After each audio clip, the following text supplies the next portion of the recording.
Fan to Train, episode 145. And this is a Calamity Central. And if y'all can see in the link down below, we're getting ready to do a live stream with Demetria from the American Roller Club channel. So tonight live stream is going to be a collab. So gotta wait until he get his side set up and ready, which he should be right now. Firehouse sub in hand. Minor tree with Firehouse up in hand, ready for the stream. Discord. But yeah. But Dimitri should be getting ready with his side in just a minute. They gotta wait and make sure that. Alright, yep.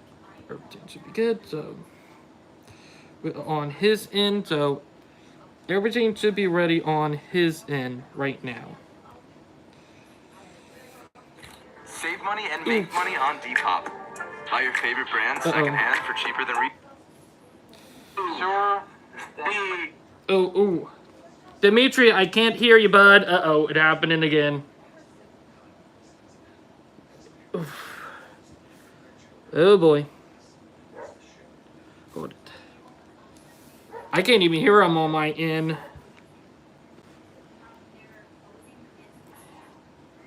Oh, I cannot hear you. Alright. I can't hear Dimitri on the end. Hold it.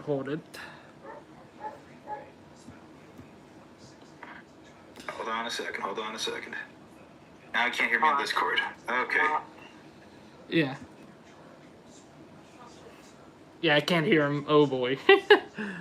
Not even right. I have to be in a live stream. Alright, let's just wait. Can't hear. Well, we are waiting. What we're going to be talking about today is what happened in North Carolina and a ton of stuff. And I mean a lot. Because of how bad it got hit. And literally, it's bad up there. They're no joke. Towns are completely wiped off the map, like Ginny Rock, North Carolina. Rail system up there is pretty much effed up. A ton of stuff is messed up. So that's what we're talking about. We're just waiting for Demetria to get on his end to get it fixed on his end. Yeah, I got, like, literally, he trying to get it on. In the Appalachian region. Yeah. Like, literally, in the absolute insane, but I still can't hear you, bud. You might have to restart the Discord. But, yeah. I can't even hear him on my end. That Discord for you, acting like a total turd. Go figure. But we'd be talking about what's been going on in Appalachia and all of that. Because it's pretty bad. Alright, let's see if he can get it back up and running. Okay, let's see if you guys can hear me now. Alright. Are we good? Oh, yes. Okay, good, We're good. We can hear you now. Now. Okay, good.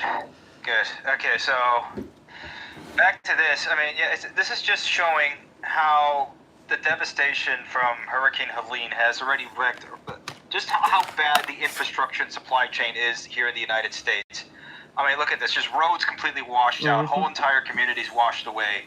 I mean, there's hundreds dead at this point. We can't confirm. Nobody can really confirm how many are because there's been reports of people just dead, just floating down rivers. So 245. 245 already dead.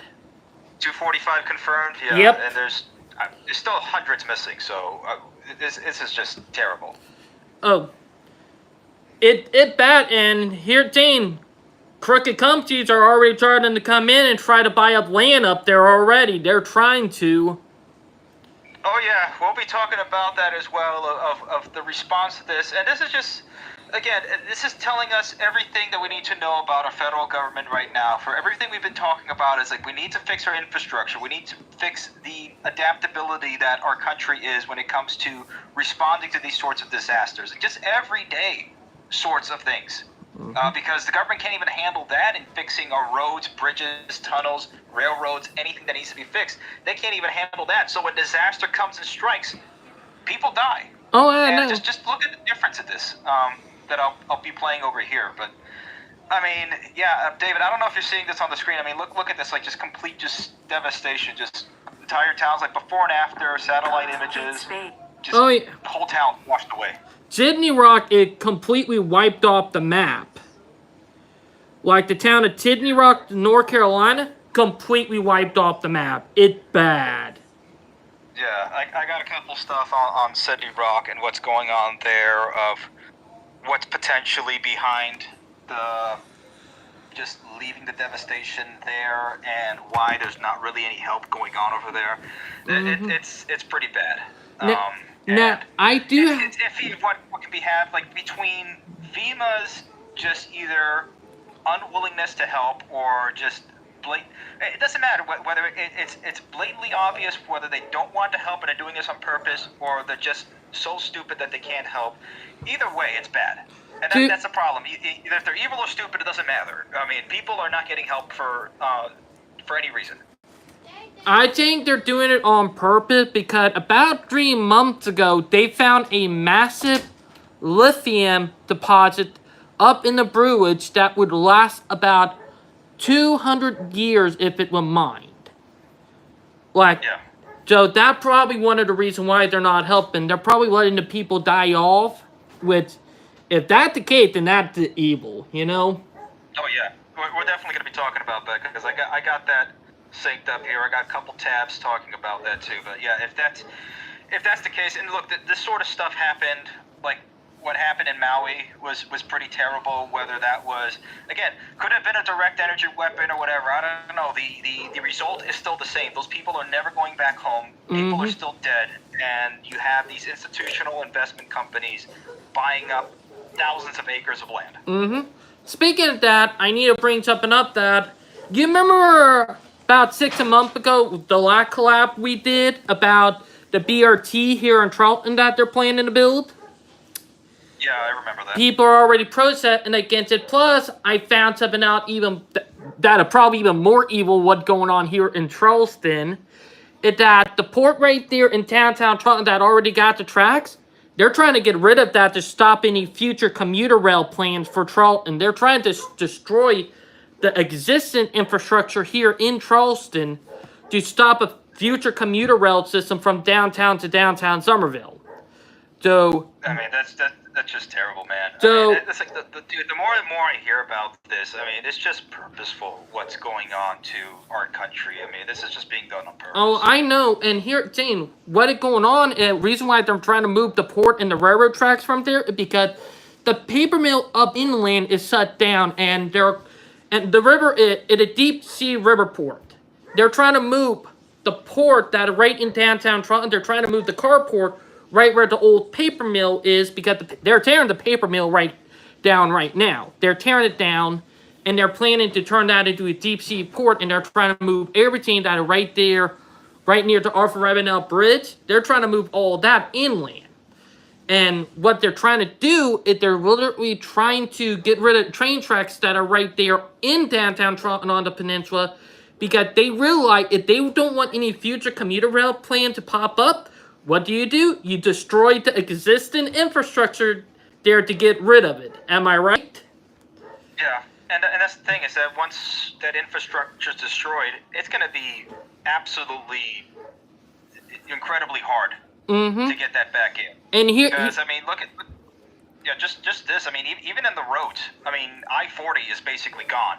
Oh yeah. Between Tennessee and North Carolina, and they're not going to be They're not going to even be building the road until 2025. So imagine if they were to take away a railroad track that has had the right of way there for decades, if not a century and a half. That's not going to come back. Oh, I know.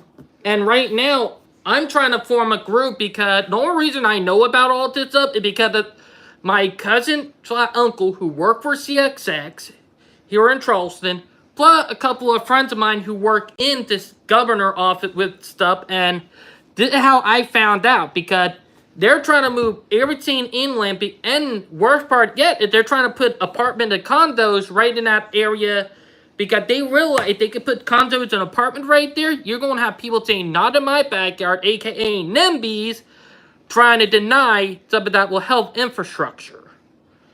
Yeah. So they're... Oh, man, it's just getting worse and worse. I mean, okay, so if you're checking this out on the screen, again, this is... Oh, yeah. Just a section here of I-40 just gone right in the river. It's not coming back, and they're saying now that look at this. There's so many closed exits or closed sections of it all throughout that section there of I-40 that this is not going to be coming back. Saying a lot of people want to see the storm damage for themselves. This is a bad idea and could get you arrested. I-40 westbound is closed from Statesville to Black Mountain. This is going to take a long time to put lives back together. Oh, I know. And and here's the messed up thing. I'm laughing my ass off about it because you ever heard the Saluda grade coming from Spartanburg to Asheville? I think I've heard of it, yeah.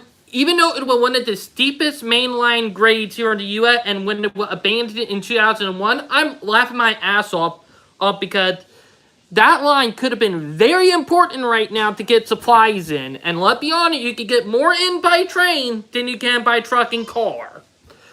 Yeah. So I'm laughing my ass off. The roads are gone. I mean, even the railroads have also suffered too. But I mean, the thing is, it's a lot harder to get rid of a railroad than it is to get rid of a road because there's a lot more. There's heavier infrastructure on there that's keeping a railroad track in there rather than a road that can just be washed away again. Yeah, you can. The thing is that a railroad can be able to bring in a heck of a lot more supplies into that area, and then it can be airdropped or shipped over either by plane or by helicopter to a lot of these affected regions. Oh, I know. Which is, yeah, and this is just terrible. I mean, look at this before and after the lights over here, and just you can see the electricity effect, like right through northern Florida, through Georgia, through South Carolina. And where I'm from, because I also got hit by it too. Like, we had power out too, Like, yeah, man, it's. How long was it out for you guys? About a day and a half. Like, we lost power Friday morning because we almost got yeeted by a tornado. Like, literally, we had a tornado 2 minutes from our house. Came through the swampy area, taking the power out.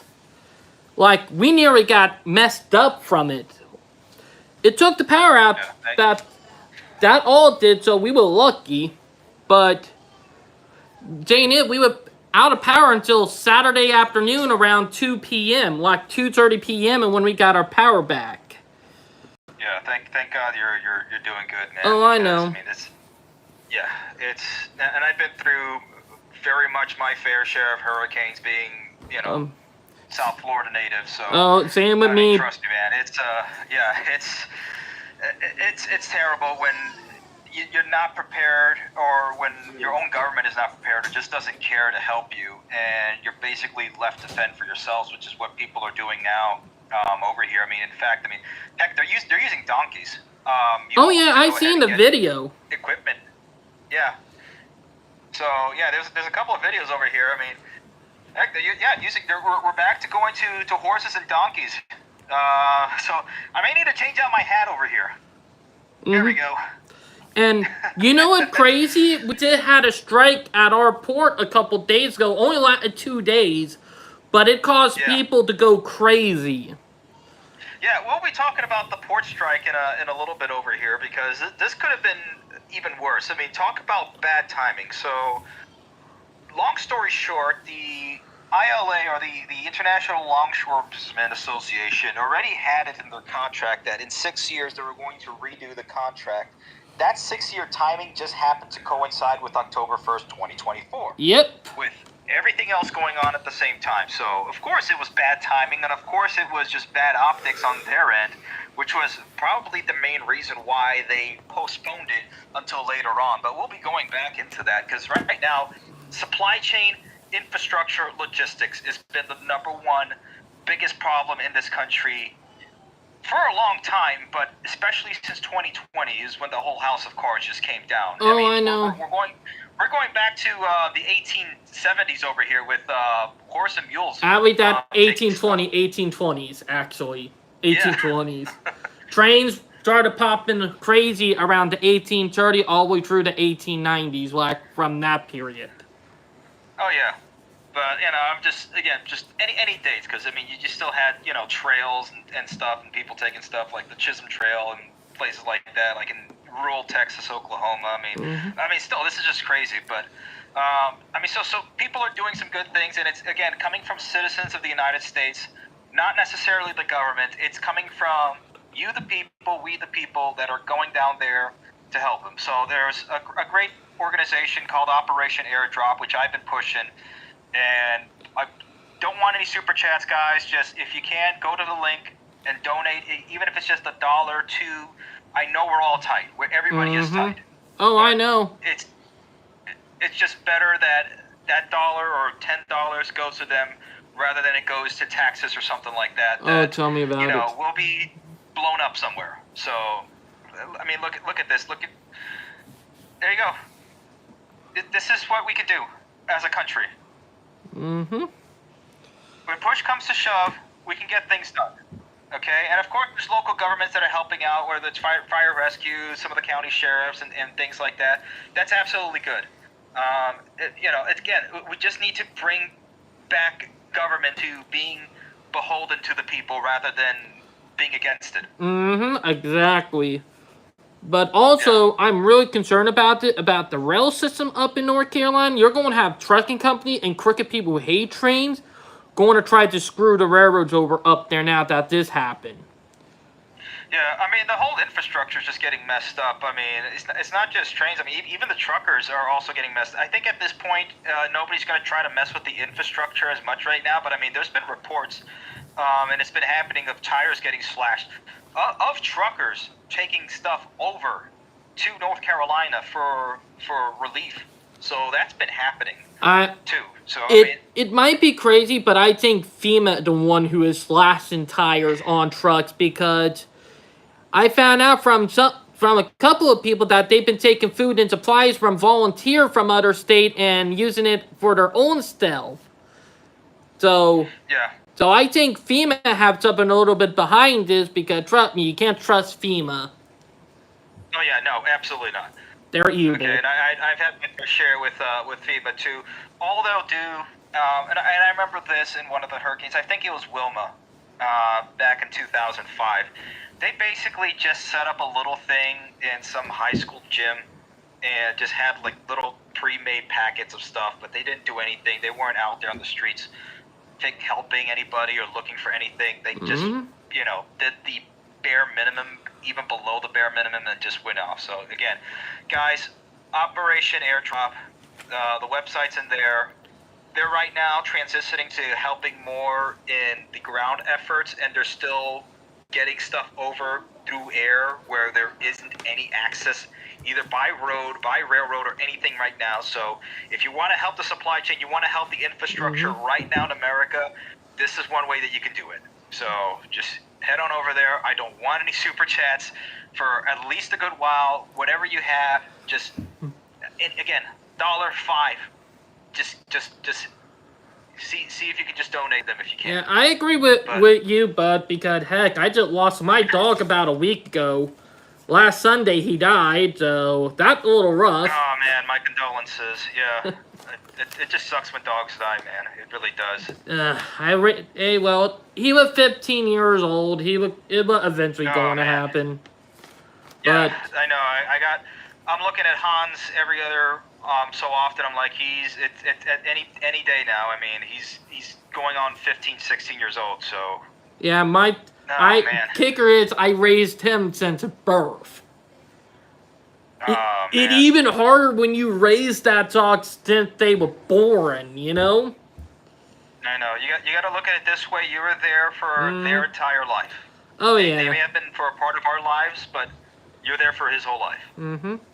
But yeah, but right now with what's going on here in Charleston, I'm right now trying to form some groups, and also we're going to try to get them facts and some stuff to try to sabotage their plan, because one, we got a 10-year period. It'll both be a 10-year period before they move the port down to the paper mill. So they gave us too much time so we can work with, you know? Yeah. So You gotta keep going there. Go to those whatever meetings, commission meetings. Heck, even if it's a meeting, just a regular DOT meeting, even if they're just talking about whatever BS, if it's something that you're available and you can coordinate, 3, 5, 10 people to go there and make your voice heard, go ahead and do it, because it's eventually going to annoy them, and it's going to say, okay, fine, maybe we should not do this at all. Because right now in January, I'm going to go, because we got a model train show coming in June. What I'm going to do, I'm going to talk to some of the guys there at the fairground while we're at the model train show, and I'm going to get them in on my plan. And what we're going to do is document everything, because they're trying to save the fairground, because they're trying to put the end of the bus line there, and they are protesting against it, you know? So we're trying to build up enough evidence to try to stop them and get them back on the right track, because they're already train track going from downtown Trenton to downtown Somerville. The infrastructure already partially there, you know? Yeah, it's just connecting the rest, getting it updated, upgraded. Doesn't take that much money to go ahead and get that done. I know, doesn't take that much time. No, man, it's just terrible. I know. I mean, like speaking of this, like with FEMA, people are using drones to get stuff in and out. I mean, this has been pretty cool so far, what I've been seeing, and I've been using drones a lot in my area of work, so I definitely know what these things are capable of. Again, small little payloads, nothing that large or anything like that compared to what a helicopter or a prop plane can take. But, any little bit, if there's somebody over there, or if you're using it to go ahead and recon the area to try to find missing people or survey any sort of damage, invaluable. Even stranded people, too, But, but right now, I'm been talking to some of the guys spreading the word, because the plan is to start spreading the word.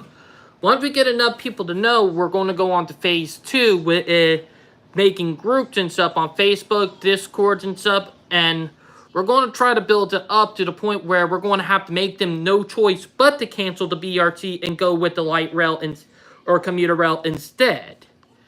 Because let's definitely I definitely want to get more information on that, man. Because here, Zane, the BRT that they're building is being paid by the car dealership and the car companies in the area. Because they don't want the commuter rail system here, because, let's be honest, if you have a commuter rail system in a city where you have a bunch of car dealerships, I can guarantee most of those car dealerships will go out of business in a heartbeat. Because... I say yes and no, because the problem is that whenever they build light rail in the United States, it's nowhere near to the extent that it needs to be to get that many people out of their cars. Because, I've gone through enough light rail systems in the United States and, large metro systems that it's not taking people out of their cars. We haven't built anything so robust enough. Maybe New York has something that's so robust that you can be able to not use your car, but... even someplace like LA that has a more robust light rail and heavy rail system, it just doesn't really go to the places that people are going to work from or live at to just be able to use it as much. And here, it's a step in the right direction. It is, but the car companies, they know it and what they prey on, Like, which is why they're pushing it down. And the thing is, we have, like, downtown to downtown, and the train tracks that are already there, they're owned by Norfolk Southern, but they go through every neighborhood that go from downtown Charlton to downtown Somerville. But they go right by the airport too. They go by the colleges because we got a clap load of colleges here in Charleston, a ton of university, and it go right along there. So it would have been very useful. And thing is, I'm gonna bring it up. The car company, they know this, and back in 2019 when they talked about this, the car company, they freaked out about it because we got something here in Charlton in the area of West Ashley called the Motor Mile. And the reason why it's called the Motor Mile because we got over 20 car dealerships on that area, with giving it nicknamed the Motor Mile. So no, every city's got something like that where you go, like, cause I know in here in Indianapolis, like you go to Shadeland Avenue and there's gonna be at least a good mile or two of car dealerships. Like every city's got something like that. Well, the car dealership, they're super big. Then we have a super big one right in the area of Goose Creek where the line is going to connect to. And the dealerships are so big, I guarantee the people own them make probably $1 million a week because of how big they are. And I mean, they're big. So they have enough money to, get, stuff in the city done. Like, they own the city. Yeah. All right, David. Let's get back on here on the what's going on, and then let's then we'll get back to what's going on over in Charleston. But yeah, I mean, look, it's gotten to the point that people are using their own helicopters. Somebody's got an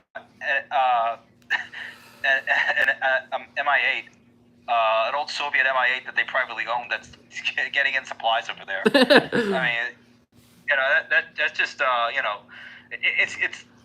it's like Metal Gear Solid, like you're gonna see like a Hind or something like that at some point. It's like, are we being invaded or are we being helped? But yeah, I mean, look, people are just taking it upon themselves to go ahead and fix this. So I mean, it's getting to the point that that's the problem with our government right now, is that they've just been doing things purposefully.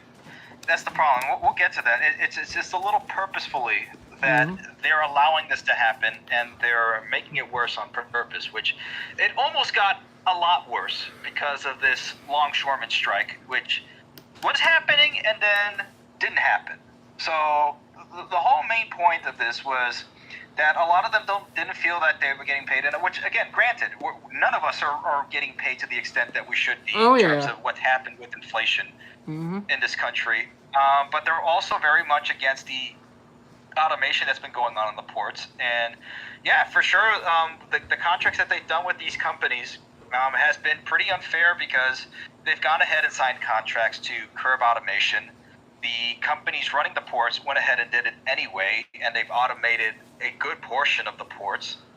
And yeah, look, I get it. The guy who looks like Tony Soprano and talks like Tony Soprano, who's the head of the longshoreman union. Yeah, I mean, the dude gives off a bad vibe. But compared to, let's say, like Maersk or something like that, yeah, these guys make a crap ton of money. Okay, so yeah, look, it's bad optics all over the place, and it's just sad that the people who are really paying the price for this are not only the actual port workers who really need the money and really do a hard work job to get us the supply chain and get America moving, but even worse are going to be the American people downstream from it that we're already hurting bad enough. Oh yeah, and that for sure. This could have gone worse, and this was the whole thing about this, because I mean, if you saw the lines of trucks that were stopped from moving any containers or getting any goods or equipment out of the ports, if this could have happened for more than a couple weeks, this would have, as the to quote unquote the president of the longshoremen, it would have crippled the country. Oh yeah, that for sure. Easily. It would have crippled. I mean, yeah. And on the rail end, Union Pacific was working to get as many containers out of there as much as possible right before the strike, because they knew it was coming. It's like, okay, let's move as much as we can out of here before things get really bad. So, I mean, it just goes to show you that how interconnected our system really is, because again, we really strive to upgrade a rail system here, and that's what we push for on this channel. Mm-hmm. But I mean, because unfortunately our country is not building enough within our country, because we don't have our own supply chain, our own factories building the goods that we need, we're getting them from other countries and across the ocean.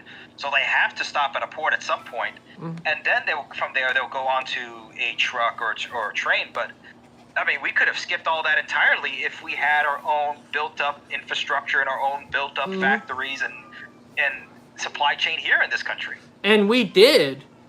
We did have that, but that was all destroyed from corruption, people being cheapskates, people don't want to pay their workers properly. And that's the kicker. They will try to find any way to save money and keep it going from them instead of their workers, which is disgusting. They've either offshored, exactly, and then they've offshored factories over, so whatever sort of jobs that used to be, 20s and 30-year-old men that used to be able to work a factory job, be able to own a home, be able to support a family, we don't have that anymore. I mean, it's been rough for us in our age demographic and for who we are in this country. It's been pretty rough. So it's something that shouldn't be happening.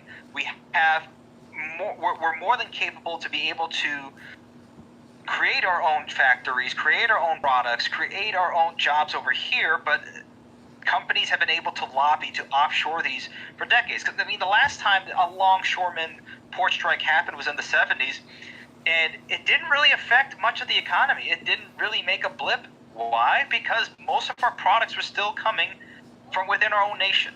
We didn't have to go ahead and import all this stuff.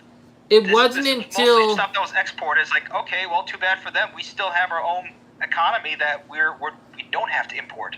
Sad reality, it wasn't until the late 80s and mid 90s that started changing, Yeah. Like, the kicker is that it began in the late 80s, early 90s when all the crap started going down, And it did now starting to catch up. It started, I would say it started to tick in the 60s, and then it really started to ramp up in terms of the offshoring really a lot in the 80s and 90s. And especially after China got into the World Trade Organization during the Clinton administration. Should have never. That was basically, no. And it opened up the door mainly to American companies, because we've been sold out by the companies within our country. We've been sold out because they knew that it would be a heck of a lot cheaper to go ahead and move these factories over to China, where they can pay a fraction of what they would pay an American. And it like the whole chain, like, here, Jane, this should have been illegal, This should have been illegal. Should have been, let's be honest, I might sound crazy for this, but this should have been treason. That's what it should have been. No, it is, because it's even worse because, let's put it this way, there are many different ways to kill a person, right? And taking away a person's livelihood, taking away their method of self-sustaining themselves is, in a sense, a form of murder. It is. And when you do that to your own countrymen, that is a sense of treason. It seems kind of roundabout, but when you put two and two together, it does make a lot of sense that that's what it is. It's you're selling out your own country, you're backstabbing your own nation for your own personal profit. That's wrong. You know what funny, Janet? In my wife's home country, the Philippines, if you do something like that, it counted as treason there. Yeah. Like, heck, even in China, and there's the difference between big governments and strong governments. You can have a small, strong government, but if you have a big, lumbering, dystopic, and honestly, as you say, David, a treasonous government, that's a problem. We're at to the point where we might, in our lifetime, we might have a civil war. Yeah, it's going possible. I mean, there was like reports of, I don't know how real it is because it kept going, and people can say something on Twitter from a large a large account, and it will spread like wildfire without any sort of confirmation. But somebody said that there was a FEMA director that got beat up somewhere in Appalachia. Oh, after it's been denying confirmed. supplies from coming in. It's been confirmed. I mean, confirmation to me is having like a Time magazine picture of the year picture of a FEMA director being hung and quartered on a tree. That would be confirmation. Oh me. yeah. But I mean, look, everybody's got phones. Everybody's got videos. Where is this confirmation, man? I want to see it. Because one thing I've been following the YouTuber called JD, and good God, FEMA is doing people dirty up there, and I know the reason why. They're tricking people into signing their land over with it beyond evil. We're almost there. We're getting there. We're close to getting there. But again, this is saying, you know, again, our government can be able to stop stuff. Like, right, DeSantis in Florida said the strike is not happening. He said like the National Guard and the State Guard that just got started up in the state of Florida again would have intervened in the port strike because, again, Florida was hit hard by the hurricane. Again, not as hard as some of these other states because there's a lot of preparation that's been done in Florida where Floridians were used to this sort of stuff. Mm-hmm. But yeah, there's still towns that have been destroyed, especially along the Gulf Coast of Florida, completely leveled. Oh yeah. And this is a bad time to do a strike. It doesn't look good, especially when supplies need to get moved around. No, you're not doing the strike when we're in a state of emergency, folks. So, that's. Again, I would say that's a good thing to be doing. Mm-hmm. I would say I would agree with that. That needs to get done. You want to do a strike, fine. Do it when people are a little bit, not when they're underwater and when there's towns flooded up in Florida. No, not a good time. Yeah, even in North Carolina and Tennessee. Like I have family up in Tennessee and North Carolina, so yeah, it's a crazy. But here, saying, like, they're doing us dirty and. I will say that in our lifetime, we might have a civil war. Yeah, I mean, it's possible because tensions are just getting higher and higher. And people are getting sick and tired of the government, too. Yeah, I mean, this could have been, I would say, less of a black swan event, but at least another straw that was going to be on the camel's back for here, to just keep on the analogy, because... This port strike that's now been pushed over to January 15th, if I recall correctly.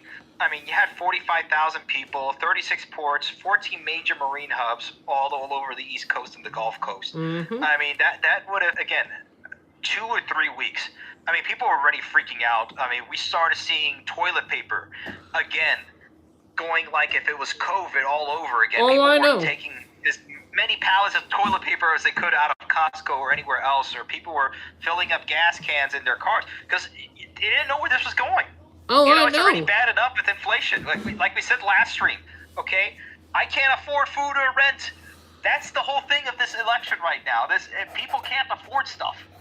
Heck, and here, Jane, we know both people are bad. Like here, Jane, Kamara, we're screwed if Kamara get in office. If she get in office, you can guarantee the country a doom. Yeah, no, it's obvious who to vote for. I don't even have to say it anymore. It's like you guys. It's a simple matter. It's a simple answer at this point. I mean, come on. This is just ridiculous. I mean, this is the thing is that we're just so on the point. This is the problem when people say that there was larger issues or. How the ILA could have crippled the economy. That's the problem is that we're so dependent on imports in this country because we don't make anything anymore. Mm-hmm. Our country's already broken as it is. Our infrastructure's crumbled. And whenever the government comes to do anything to fix anything, they don't fix it. In fact, they make it worse half the time because, again, there's been so many reports about FEMA confiscating donations or stopping people from going ahead and getting in. Now, whether this is true or not, the problem is that people are saying this all over the place. So there's a lot of truth to this, mm-hmm. and it's believable. That's the problem. Is if it becomes believable, this wouldn't, back in the 1940s or anything like that.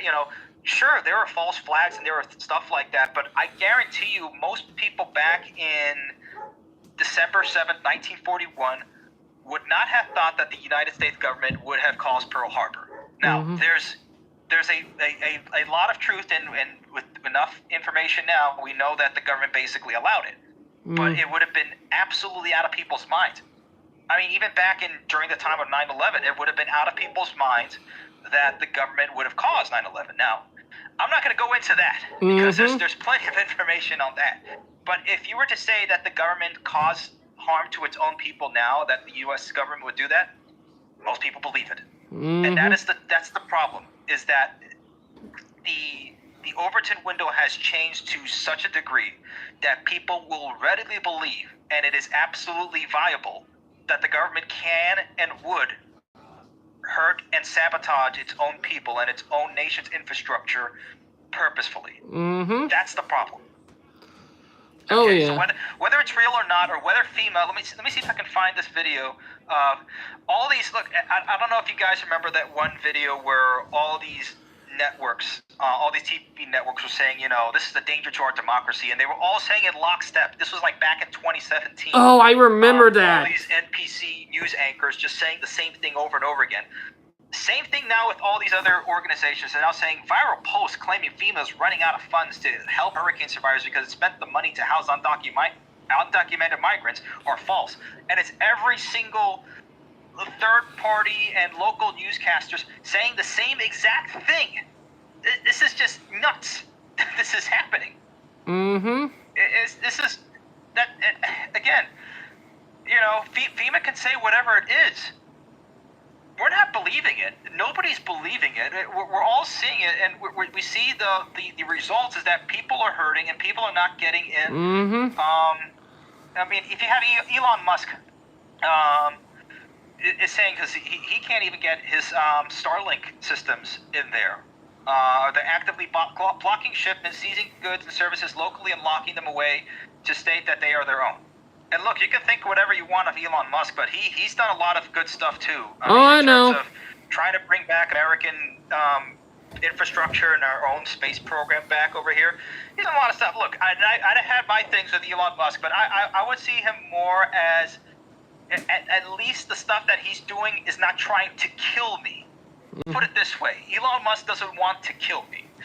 That's and in my book, at this rate in 2024, that's a good thing. Yeah, and here, James, if you're not trying to kill me, that's fine. He technically, I'm gonna say it. He technically an anti-hero. What we're going to say. Yeah, that's a good way to put it. Because here, Jane, if Elon Musk really wanted to get the country back on, he would try to build his own trains. That would be the thing to get people on his side. Well, to talk about his own train, so that I was going to leave this closer towards the end, but oh, my bad. Elon Musk has completely dropped the Hyperloop. He's not even involved with it anymore. Good. But for the poor silly billies that have kept on and are believing that this is going to be the future. A Dutch company has tested their Hyperloop to go get ready, a speed of 30 kilometers an hour. 30 kilometers. They completed their first full-scale test over a very short distance. The vehicle traveled 90 meters at a speed of almost 30 kilometers. So for those of us in American speak, 90 meters is about, I would say, give or take 87 yards. So we're not even talking 300 feet. And 30 kilometers an hour is about what? 18? Not even 20 miles an hour. That is slow. That is slow as a turtle. Wait. I just threw this piece of paper a heck of a lot faster than 30 kilometers an hour. So there you go, faster than the Hyperloop. So anyway, that was just a little bit of thing, but yeah, I mean, look at this devastation. So and Musk went ahead and tweeted, the SpaceX engineers are trying to deliver Starlink terminals and supplies to devastated areas in North Carolina right now. FEMA is both failing and to help and won't let others help. This is unconscionable. They took this video just a few hours ago where you can see the level of devastation. Roads, houses, electricity, water supply, and ground internet connections completely destroyed. FEMA wouldn't let them land to deliver critical supplies. My blood is boiling. Which is what a lot of people are. This is a valid reaction from everybody right now. If your blood isn't boiling from hearing this and seeing this, I don't know. To be honest, I think it's just terrible. To be honest, I think it's time for it to charge FEMA with some criminal charges. You know, I think it's time. That for sure. They need to be charged criminally. I mean, and everybody is saying this, so I mean, and it's not just Musk. So here's another video. Like, the fact is, and I'm gonna bring it up, the fact is that FEMA is doing this, it just effed up. They need to be criminally charged for this stuff because this is criminal activity right here. Yeah, and I mean, this is not just, you know, Elon Musk saying it. This is just, you know, people on the ground are saying this. Let me see if I can find that one pilot who was basically almost arrested for saying that if he keeps flying in there to help people out, he's going to be arrested. Oh yeah, Let me see if I can find that somewhere. There were one person turned away. There were one helicopter turned away because of a fire sheep. You know. Yeah. And I mean, that's. I'm sorry, but I mean, people terminatable right there. In need of help. Now, yeah, no, you can't. You can't be doing this. Oh, you got that right. And here's the thing. I'm gonna be on about this. It's that you know it's probably gonna be. I'm gonna bring it up. It's definitely gonna be a Trump victory this year. Yeah, I mean, I'm hoping so, man. Look, at the very least, it's what, 2 years where I can at least afford, where eggs are not $3.97 at Aldi. And I keep saying this to people, but just one small thing. In July of 2020, a dozen eggs that I saw at my local Aldi, 87 cents. The last time I went there 2 weeks ago, $3.97 for a dozen eggs. I remember when that's. I remember back in 2012 not 2012 but 2020 when I first started working at Walmart. Milk was only $1. Now it's almost $3.25. Yeah. Speaking of that, PO 89 to Silver Meteor to pass, or not to Silver Meteor, Palmetto, my bad. But it is crazy because we know who faulted it, and we do not need another year of their party in office. No. It's not. Look, we can't even look. It's taking our own people to go ahead and fix this. It's like, you know, the government has spent more money. Forget the debt. I mean, the debt is what? Last time I checked, what, 35 trillion? Not even 38 trillion. What is it now? 40, 50 trillion? 100 trillion? I mean, at this point, that's never gonna get paid. Oh, I know. You kidding me? And look, these people are helping themselves. FEMA saying, oh, we don't have any money, so it's up to, you know, locals to go ahead, private citizens using their own helicopters for aid, people cooking food for the local community. I don't see one, you know, FEMA helicopter. Heck, we don't even see any sorts of the National Guard isn't even there. Oh, I know, and it messed up because it should not be that way, you know? Yeah. No, it's just let me see if I can get, where is, what's his face? Mr. Pete. Where's our friend Mr. Pete here? I know I have a video of him saying that we're starting to block flights that disrupt what's going on. Here we are. Mm-hmm. It messed up. Now, I do want to bring something else up, if I can remember it. Okay, so there's he's putting temporary flight restrictions for any flights or drone activities in the area. But here's the reality: is that this was one screenshot of over at Asheville, North Carolina, of every single flight that's going on. These are all helicopters, all rotary aircraft.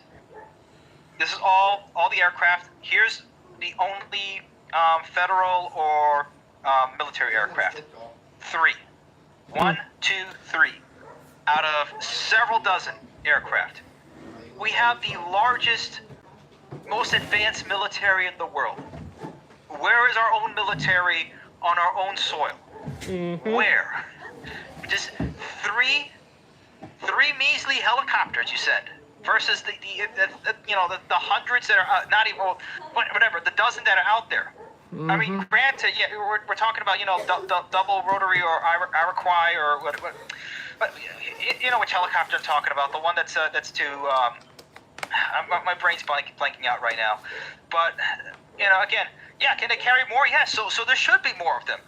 Those should be the helicopters that should be bringing in at least what they can carry a massive payload on those helicopters, and they're not sending that many. Instead they're deploying the National Guard. I think the 82nd's now being deployed over to Poland or to the Middle. They're deploying them either to the Central Europe or to the Middle East.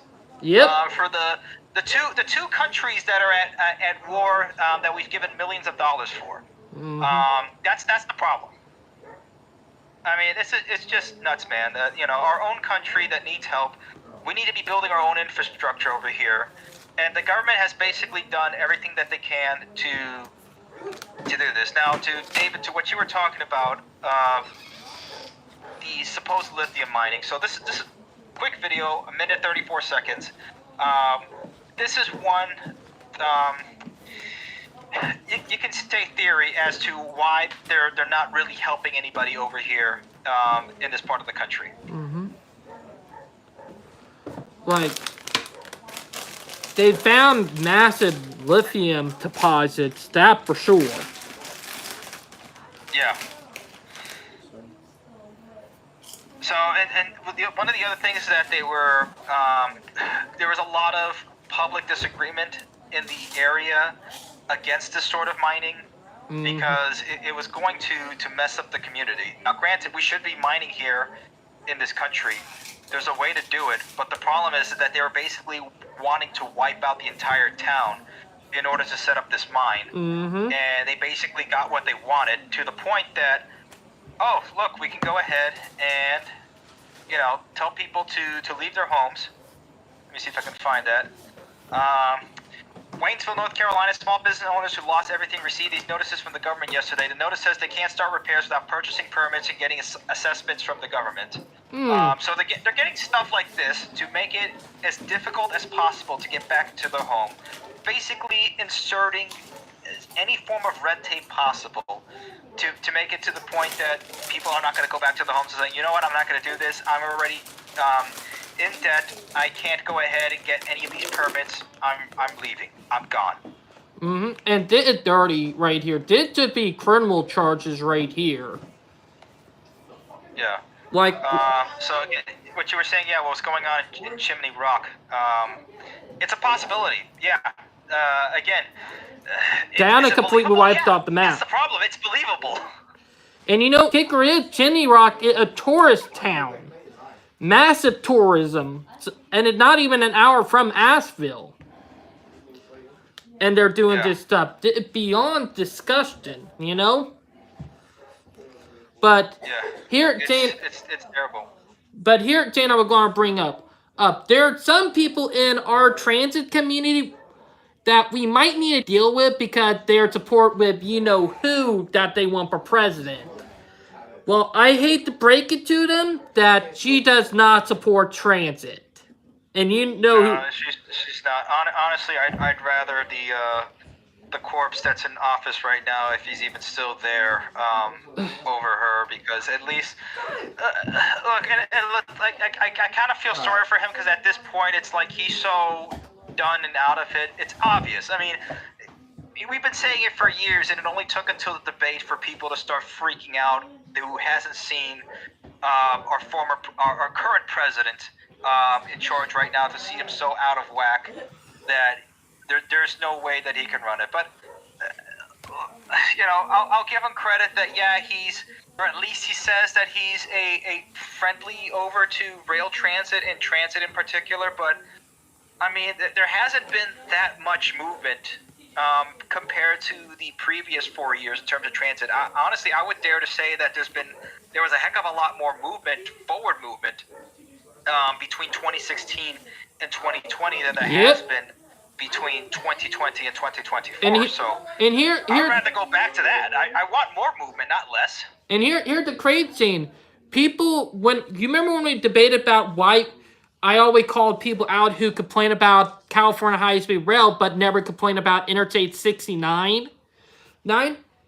If people want to know something, if they want to know why it took California for so long to get started with the high-speed rail project there, they could blame it on Camara. It's her fault, actually. People don't realize that she was one that caused it to take so long. Keep cooking, man. Keep cooking. Like, literally. And also, she was the reason why California is a crap show as it is. Am I right? Yeah, it's just, again, you will judge them by their fruits. Just look at what's going on. Look at the difference between Florida and California. Look at the difference now that a Floridian private company that already went and built a high-speed rail or higher speed rail system, whatever you want to give it, they still built their own infrastructure. They still built a train that goes over 100 miles an hour, 125 miles an hour, and it's working. And it's been working for more than several years, and at least a year between Miami and Orlando. And they're going to build one between Las Vegas and, the greater Los Angeles area. And speaking of that, California, meanwhile, still can't finish off the Central Valley. They still haven't put in one single piece of rail. That already Brightline West has already been going ahead and getting they're already getting the contracts written up. They're already getting who's going to be running the equipment and everything else. California still hasn't done that. We still don't know who's going to be running the rolling stock in California, whether it's Siemens or Alstom. Alstom for Brightline West. They're using the Pioneer set. So the what? The Pioneer set, the one that being built by the same people who build Brightline trains, Siemens. Siemens is one who built in the high-speed rail train set for Brightline West. Right. Yeah, that's the thing. It's like we already know that for Brightline West. We don't know that for California. Now, I do have a tangent on a fellow transit YouTuber that we gotta call out named Banks Rail, because he said something that me and Brightline even called it out last week on live stream, but he said something that I did not agree with, that it's total BS. He talking about how Brightline is going to eventually fail because it's a private high-speed or a private inner-city train. He talked about it and saying that that government, government-funded rail that is run by the government is going to do better. No, it ain't. No, we've already discussed this. It's less to do with whether it's a private or public company running the company. It's who's behind it, because you can have something like SNCF, which is, for a government-run company, does pretty all right.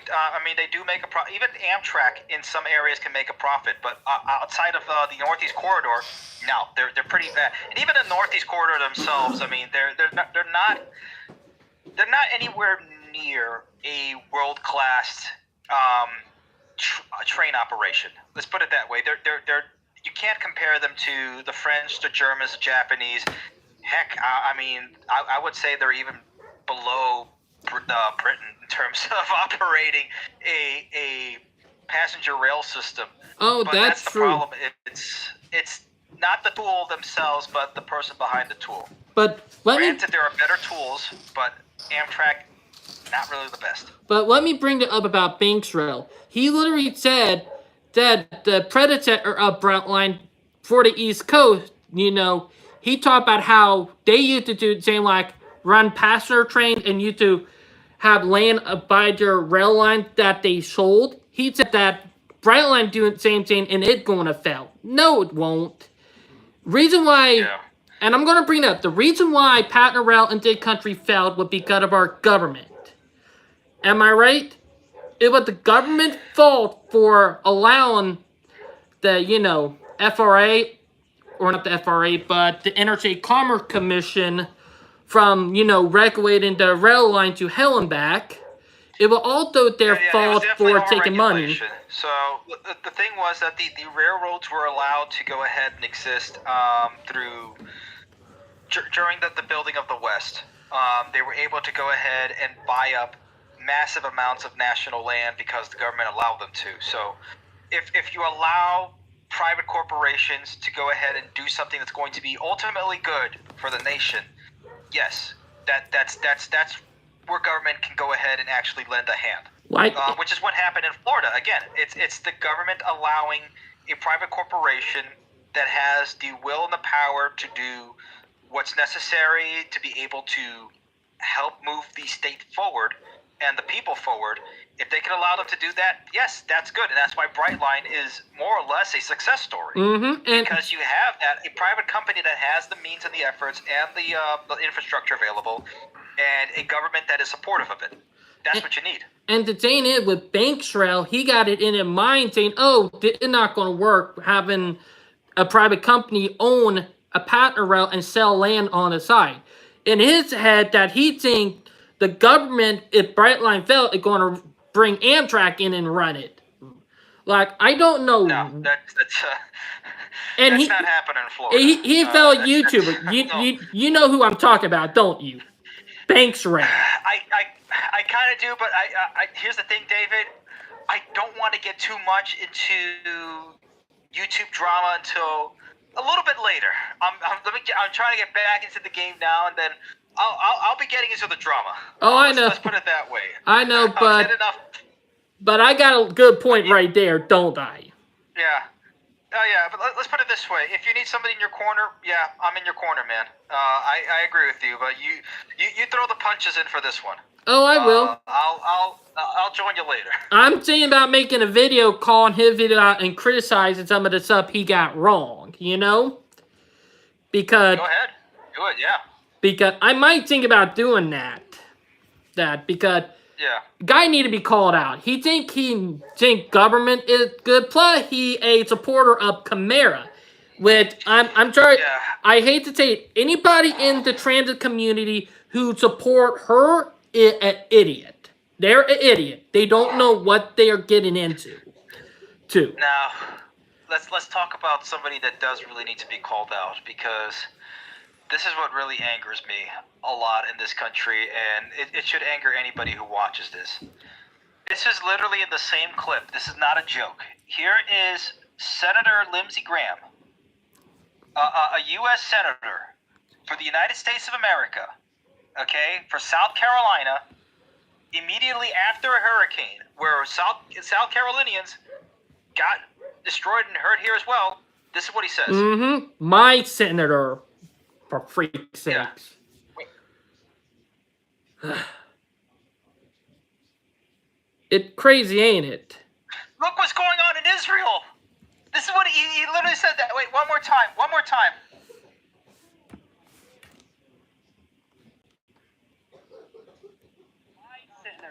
Yeah. I've been going all over South Carolina. Most people had. Oh man, I mean, look. This is what makes it even worse. They literally have the footage of what's going on in North Carolina, and probably in South Carolina too. You have a fair amount of destruction. Oh yeah. Very much. And he's going on in the same sentence. He can't even. Yeah. Well, it's bad here in South Carolina, but look what's going on in Israel. Like, do we really need that? This is literally the Holden blood feast to me, in a sense. Wait, hold on. Here's another thing. Here's a meme that somebody put out.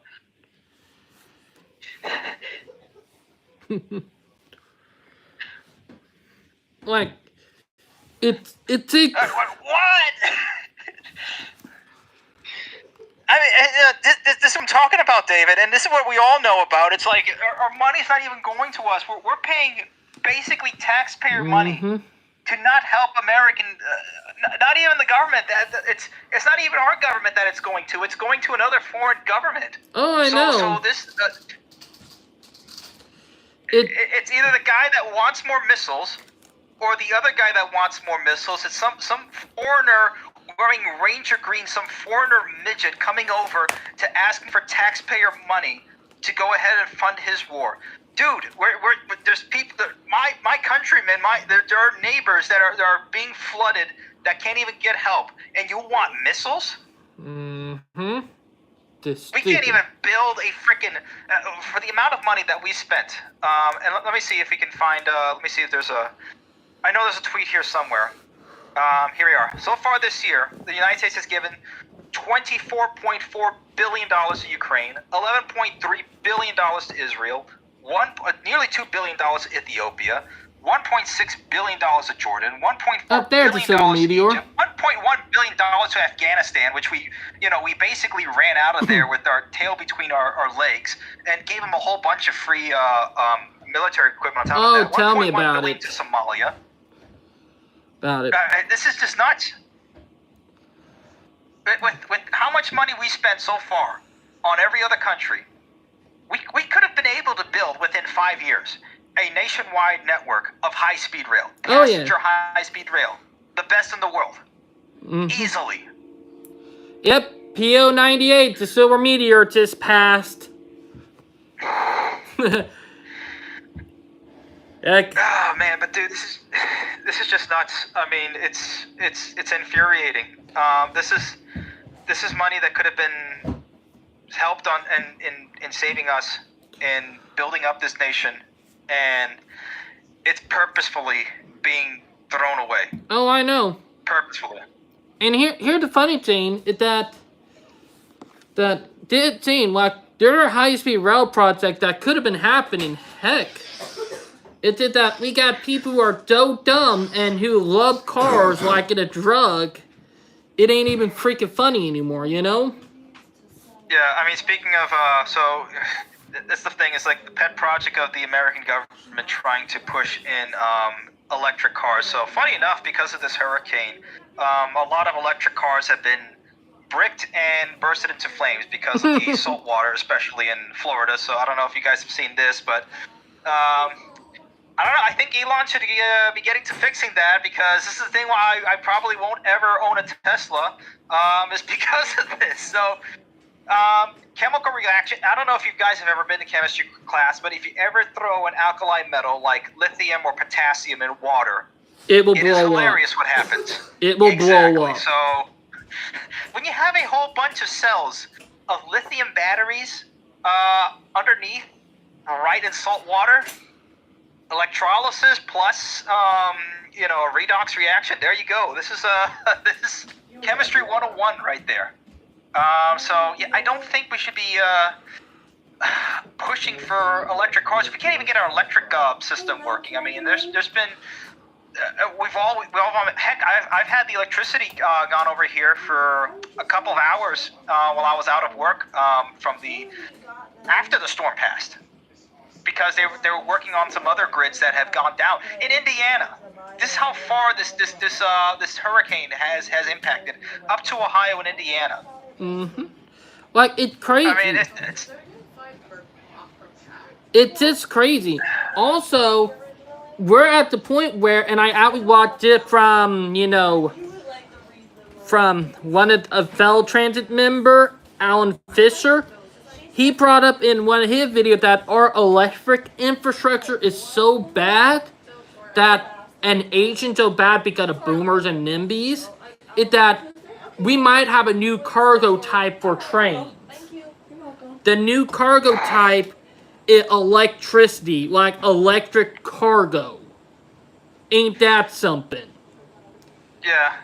Well, I mean, you could have, because there's now one of our favorite automakers, Jeep. I can't stand Jeeps and most Jeep owners, because these are mostly pavement princesses. They will never see dirt in their entire lives. They may see snow upside down when it snows 1 inch, and I've seen plenty of flipped over Jeeps and rubber duckies strewn all over the snow in Indiana. Oh my God, I have to agree with that. But urgent recall of 200,000 hybrid SUVs that can catch fire and explode. with even the ignition turned off. Jeep made the announcement Monday after more than a dozen vehicles burst into flames after owners claimed they shut down the hybrids when in park. So it's not even doing anything. There's no salt water or anything like that because look, you can give the guy who owned his Tesla and it blew up over here in Florida. Okay, yeah, sure, that's kind of expected when it gets flooded up. But this is just a Jeep, just parked, doing nothing, and just time to explode. Oh, I know. It's time to blow up. I mean, we can't even make anything in this country that just doesn't blow up now. It's like these people have spent what? A car that should be maybe $30,000, they'll spend and get into a lease for $70,000-$80,000 for basically a rolling bomb. Oh, I know. Heck, in here, they're trying to they're trying to make battery-powered trains. Like, Jesus Christ. Stop. Did electrified the whole U.S. rail system already? Ready? Like... I mean, 100 years ago, the Milwaukee had it electrified between, all through the Rockies. Oh, I know. I think and this is the sad part of all this, when you put this all together, is that this country could be doing so much more. We could be way far ahead of every other country in terms of infrastructure, and we were. I mean, more than 100 years ago, we this country built railroads that crossed a sea through the overseas railroad with the Flagler, the Florida East Coast Railroad. I mean, they were able to build a tunnel underneath the Hudson within 4 years, more than 100 years ago. And they can't even build that. They can't even do that now. They're still figuring out feasibility studies. Like in here, team. For the Hudson. Like for the Hudson Tunnel. Like here, team. Good God, just stop with the feasibility studies. In here, team, they're going to take 10 years to complete. That's ridiculous. 10 years. The original Pennsylvania Railroad tunnel took 4. 100 years ago, without any of no computer assisted generated drawings, no GPS, no GIS studies, none of that. They just figured it out and they built it and they got it done to the point that it's still working to this day. Heck, it even survived Sandy and it still has some flood waters in there and it's still working. So I know. You cannot tell me that we're far behind a country that was able to build stuff 100 years ago. I mean, heck, in World War II, they were able to build, within days. Guadalcanal, the airport there, was built within 2 days. Now, granted, the Japanese built a good amount of it, but the United States finished that thing up in 2 days. And to that day, that airport is now still being used as an international airport. So, and we can't even get food and shelter over to the people over in North Carolina and in Tennessee and in Appalachia. We can't even get that done. To the point that my fiance now, every time she hears the train going, by her house, which we're not too far from, we're about maybe a mile away from the CSX tracks over here. She's wondering, we could be the next East Palestine. That's the thing when you see stuff like this, when you see the devastation that has happened in these towns and cities all over the United States, is that could be us any point in time. The government wants to not help us. That could be us. And you know what crazy in it? I can see the trains from my house. Like, even though we got a tree line that is blocking us from the tracks, we can see the trains coming through the tree line. That's how close I am to the train tracks. I look at a picture like this and I'm like, wow, this looks like Nashville, Indiana, and I used to live by there 15 minutes away in Columbus, next to Nashville, Indiana. I mean, that could be anywhere here in Indiana. That could be South Carolina. That could be Florida. That could be destroyed. There are places like that right now in Florida, in North Carolina, and in my state of South Carolina too. Yeah, but and that's it's coming to a head, man. I mean, our infrastructure is on the brink, and it's not just our infrastructure; it's the American soul that is on the brink.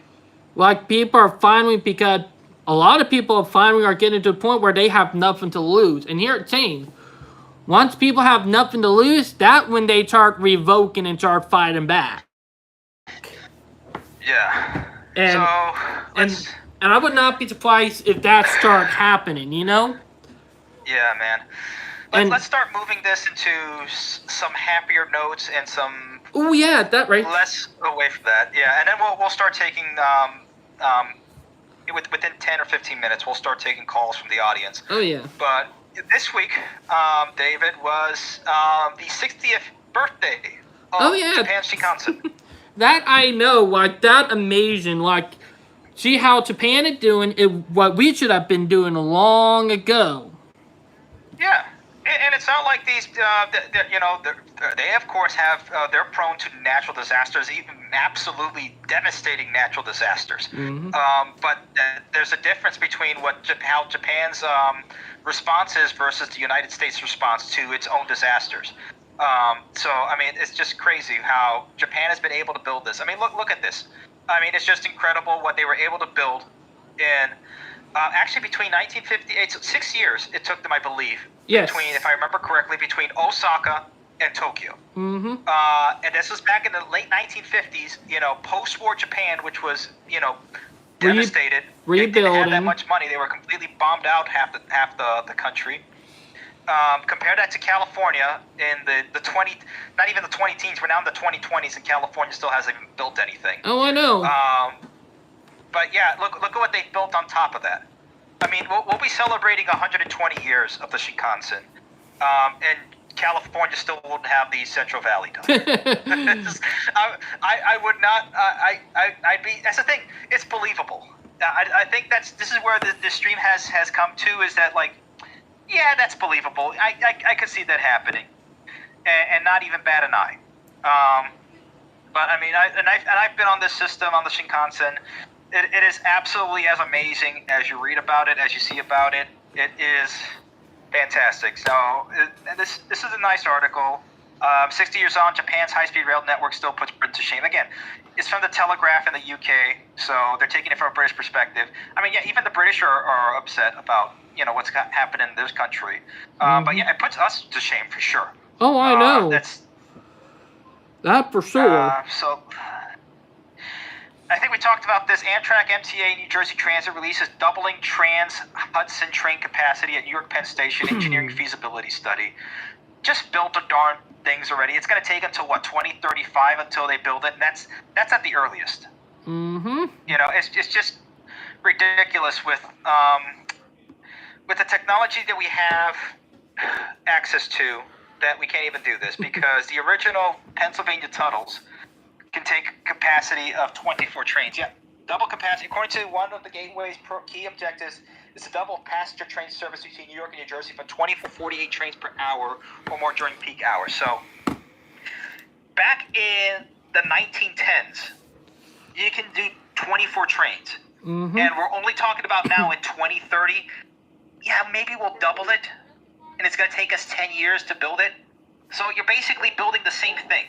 Whatever they built in 1912, or whatever it was, we're basically building the same thing, but worse in 2035. Is that what I'm being told? Mm-hmm. Oh, not Brightline, but Dimitri, I sent you a meme talking about how bad we are here in the U.S. when they go and they get coffee. Like, it's in chat. Like, I just sent them. Oh, okay, yeah, I've seen this before. Let me go ahead and put this.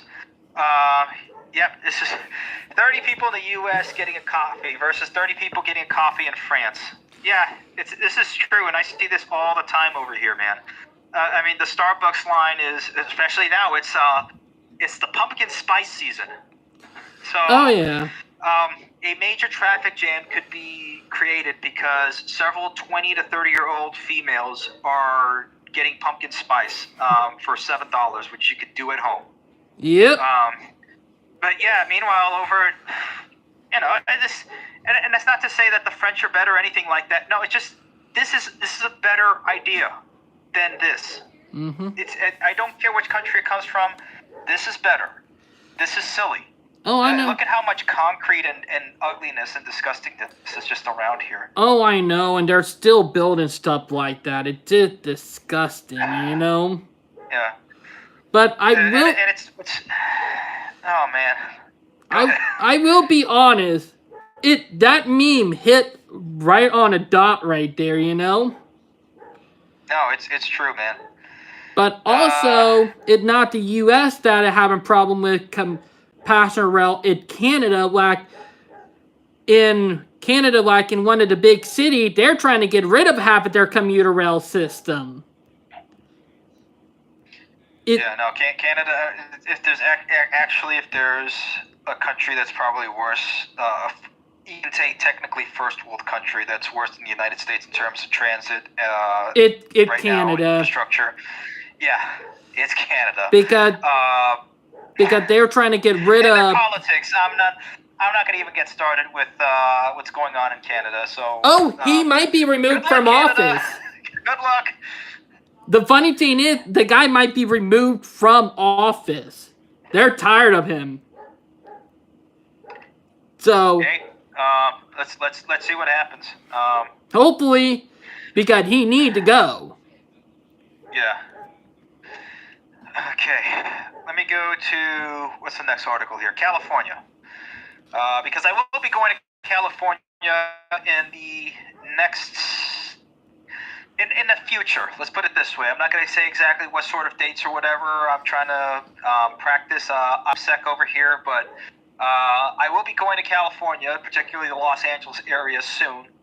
And I'm trying to get up to date with what's going on. So for all of you guys over in California, yes, I'm finally to start to get to know more about California, Caltrans, and everything else there is to do about the California rail system, particularly, well, not just the high-speed rail system, but also the LA Metro, because we'll try to use that and hopefully not die, which we will be talking about. The California High-Speed Rail Authority celebrates 17 new graduates of the Central Valley Training Center Pre-Apprenticeship Program. Okay, that's cool. They've seen 223 students complete the program. I would say this is a good idea. It's I would say less of an apprenticeship program, because if you look at the picture, I mean, I would say maybe the average age here of the graduates, if I were to pick a number out of a hat, it would probably be maybe 32, 33. I mean, it's not really younger guys out of high school. I mean, but this is a good thing, right? You know, train people who want to have jobs and pivoting their careers to building high-speed rail. I think that would be a good thing. Now, what would be even better is if this was completely targeted to, let's say, high school or college, and saying, hey, instead of going into debt, instead of, you know, bumbling around through multiple jobs that aren't going to get you much of anywhere, how about we go ahead and guarantee you a job if you go ahead and go through this training apprenticeship program. And you get not just 223, you get thousands of new workers, American workers, that can be able to go ahead and build the high-speed rail program with it like that. Oh, I know. Like that. And I think that would be a much better program. That for sure. I mean, this is what I'm talking about, priorities. I mean, nice idea, but it can be done a heck of a lot better. Because California, for as many years as this project is going to, 11 years, they still haven't purchased enough land for the Central Valley to get this finished. They're still going. We're going to be stuck with talking about the California high-speed rail for a very long time, because they still haven't figured out how to, well, build it, I guess. Because, yeah, there's still parcels of land that need to be built. Whether they're going to get them to either buying it or through eminent domain is still of the question, because right-of-way acquisition, bullet train, been one of the thorns of the side of the rail agency, as the authority and its contractors on 3 different construction contracts in the region tweak the designs for structures. Why are we still doing this? If guys have been around since the 1990s, planning this, doing this, and you're still figuring this out. Oh, I know, and that a big thing. But also, I just sent you the link to what I was talking about in the group chat, and it's talking about Montreal commuter rail line.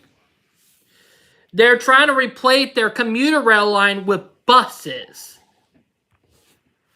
No, that's it. You can't. Buses do one thing, trains do another. You can't replace one to do the other. That's not how it works. I know, and people are literally going crazy, and I don't agree with it. Like, literally, they're happy someone paying them to do this, you know? Yeah. That for sure. I mean, and we're talking about where they're building the current high-speed rail system is not in any heavily populated area of. This is not Los Angeles. This is the Central Valley. You know, yes, there's still, you know, pretty big cities, but we're not talking about like these are massive cities with a whole lot of high rises and buildings and concrete for miles and miles on end. We're talking about, you know, pretty sparsely populated areas, flat land. We're not talking about going through mountains or anything like that. This is the Central Valley, not mountains, valley. You know, and it's still taking them so much time to build this. You know what's funny, Brightline? Or not Brightline, sorry. I've been talking to Genesis lately, but Dimitri. No, I get you, man. Don't worry. It's been a while, I've been you know? for so long. Don't worry. But here's the thing. The tracks that they already built in Caltrans, you know, the electrification that they done in San Francisco, California High-Speed Rail already counted that as their first bit of track. No, that's not high-speed rail track. That's track for Caltrans. I know. That's the thing. They're now trying to cheat themselves a little bit and say, hey, we're going to use that for high-speed. No, that's not true high-speed rail, man. Do your own line. Oh, I know. And they're already they're counting it, but here, Jane, they gotta do something because here, Jane, you got the naysayer who hate trains to the core, and they're literally trying to screw the project over. And we have people who, and I said it earlier, we have people who want to complain about this. Ain't it a boondoggle? No, this ain't a boondoggle. Y'all want to know what is a boondoggle? Interstate 69. They've been building that interstate for almost 70 years. 70 years. Oh, yeah. I don't even want to talk about I-69 because I have to take that for work all the time here for when I had to go to work in Indianapolis. And that deserves its own video because, I mean, they've been working on 5 years for this one area of an exit. That they're saying, oh, we're going to reduce accidents. There's at least 2 or 3 accidents every day, daily. They say we're going to reduce it from less than 1 accident a day. Well, just in construction itself, you're causing 2 or 3 accidents a day. Oh, I know. I don't think it's going to get any better once you're done. Oh, Val said hey. Hi, Demo. Hello. Hi. You know, me and Val wedding anniversary of next month. Oh, really? Yeah, Oh, November 22nd. Megatron, David, I'm cleaning the room. I won't do it. But it did crazy what been going on. Plus, Val doing that now. But Jane is, and I'm going to say Let's this. see real quick. Val! Oh my god. Sorry, Dimitri and Val trying to tickle me. Yeah, I like tickling me too. No worries. But here, Jane. Hi, Jane, Demo. But here's the thing, is that there are a ton of interstates that have not been completed that are still being built almost 50, 60 years later, you know? Yeah, and it's taking even longer. I mean, it's taken Indiana a pretty long time to build out even portions between Bloomington and Indianapolis. That portion of I-69 Heck, it has taken 5 years, and to the point that they've increased the amount of construction projects throughout the state. It used to be 800 in 2016. It is now 15,000 in 2024. what? And there's not much in terms of what you can say. It's like, yeah, this is really helping. No, it's not. You're causing more disruption. You're causing more chaos. Rather than doing more, focus on doing less and doing it better and doing it faster. Oh, I know, and here's the thing. There's a project that they've been trying to build since the 1970s called the I-526 project here in Charleston. it both be an interstate extension, but they treat it more like a highway, which it kind of stupid, but they've been talking about it for almost 60 years here in Charleston. Yeah. It another boondoggle in itself. Yeah. That's like the Dolphin Expressway down in Miami, the Dolphin Interchange. It's like this whole spaghetti bowl of roads and interchanges and exits that it took more than 10 or 15 years to build. I mean, it looked like that project was being done since I was born to about when I left Miami was maybe when it was finished. So a pretty darn long time. It's like, this 11 years of California high-speed rail, and there's nothing to really show for it. They're still doing these community meetings like this is just a brand new idea. They're still showing the CGI train stations. I mean, heck, they're still using like the one with the one render of the Eurostar over here. I mean, like, you know how long ago that came out? Sir, almost 30 years. It's almost 30 years old. Like, yeah, I mean, this is...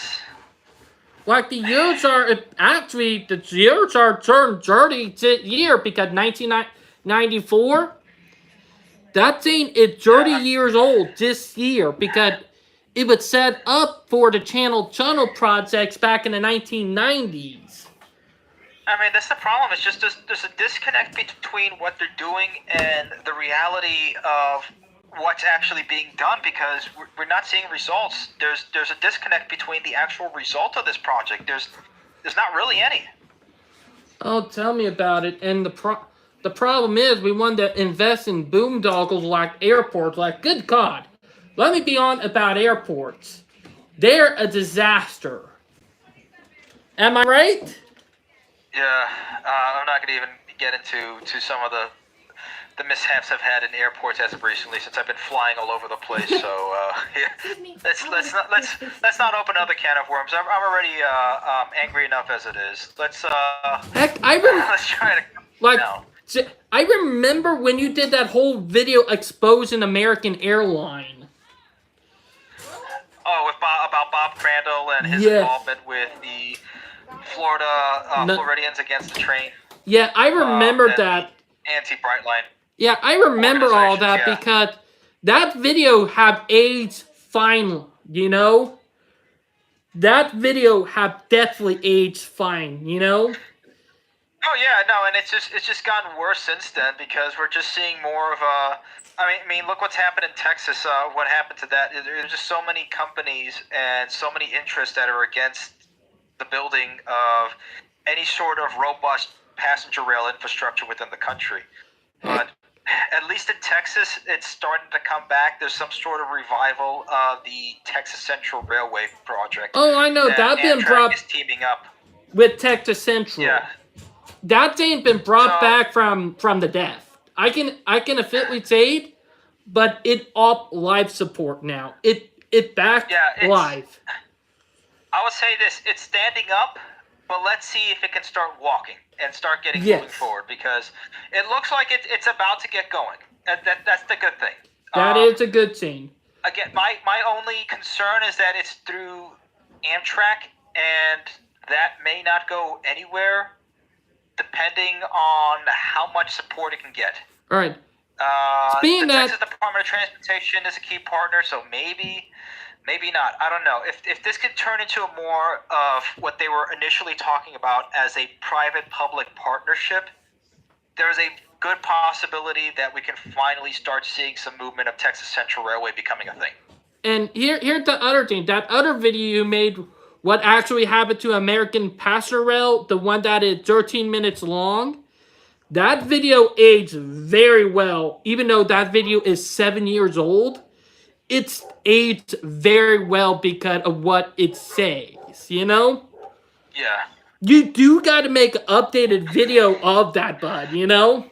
Oh yeah, no, there's definitely a lot of good videos that need they need to be spruced up to 2024 or 2025 standards. And I mean, look, we're celebrating our 10th anniversary here at the American Rail Club, and I know that was actually maybe a couple months ago, but we're gonna actually be officially celebrating it within the next couple of weeks. So Oh, I I'm not know. gonna jinx anything because anytime I say that I'm gonna do something, something terrible happens or some sort of disruption in my life happens that I can't sit down and get stuff done. But we're here. I now have a comfy place, an actual place that I can, I have my screens, I have my stuff. It's not just about the stuff. It's just about at least having the place where I can have a good state of mind to just sit down and work consistently on something. That's the most important thing.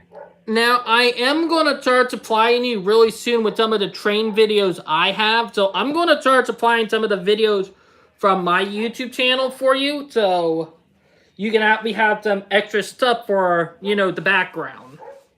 Oh, I appreciate it, man. Thank you. Yeah, anything and everything helps. So Heck, it always good. We're definitely getting there. Because we got to work together on it, man. And it's up as a YouTuber collab, Exactly. And this is again, it's a club. This is not about me. This is about all everybody. of us and about our country, what we're going to as a whole. Mm-hmm.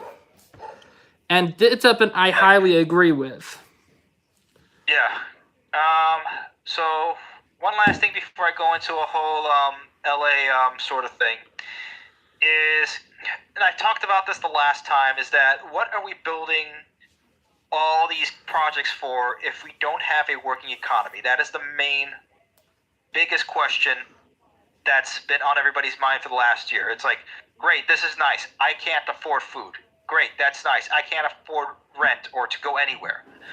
Because right now there's a big amount of commercial real estate that is sitting empty. That means there's no people working in offices. That means there's nobody is going to be taking, whether it's a train or a car or a bus or whatever, to go to work. So why build all of this if we don't have people working? Because in places like San Francisco, Atlanta, Chicago, Los Angeles, Seattle, DC, 30%, upwards of 30% of offices are empty. They're just sitting there empty, collecting dust. So San Francisco's 36%, which a lot of people are leaving San Francisco. A lot of people are leaving California in general. Mm-hmm, so right. they're building this high-speed rail project to have almost nobody be riding it. Because one, they built it in the Central Valley. Two, they've pushed everybody out of the state of California. And three, nobody's going to want to go there. The only people who are going to be going there are going to be people from Las Vegas to go ahead and see, the destruction that is Los Angeles and then leave on Bright Line. They're going to go home to Las Vegas, not go home to Los Angeles from Las Vegas. So it's crazy. I mean, look at this. 30% in Atlanta, 29% in Chicago. Los Angeles is 28.3% empty. Empty. A third of every major office empty. That is crazy. And we know. And they're trying to build more. It's like, why? Why are we building this if we don't have anybody working? That's the problem. And here, Jane, motive is commercial. Instead of commercial, it should be mixed-use development. That's what it should be. Yes. My thing is, what we need to do is ban commercial and single-family housing for the next 2 decades and say, look, you can't build the only thing you can build is mixed-use development. Deal with it, or you'll be paying fines.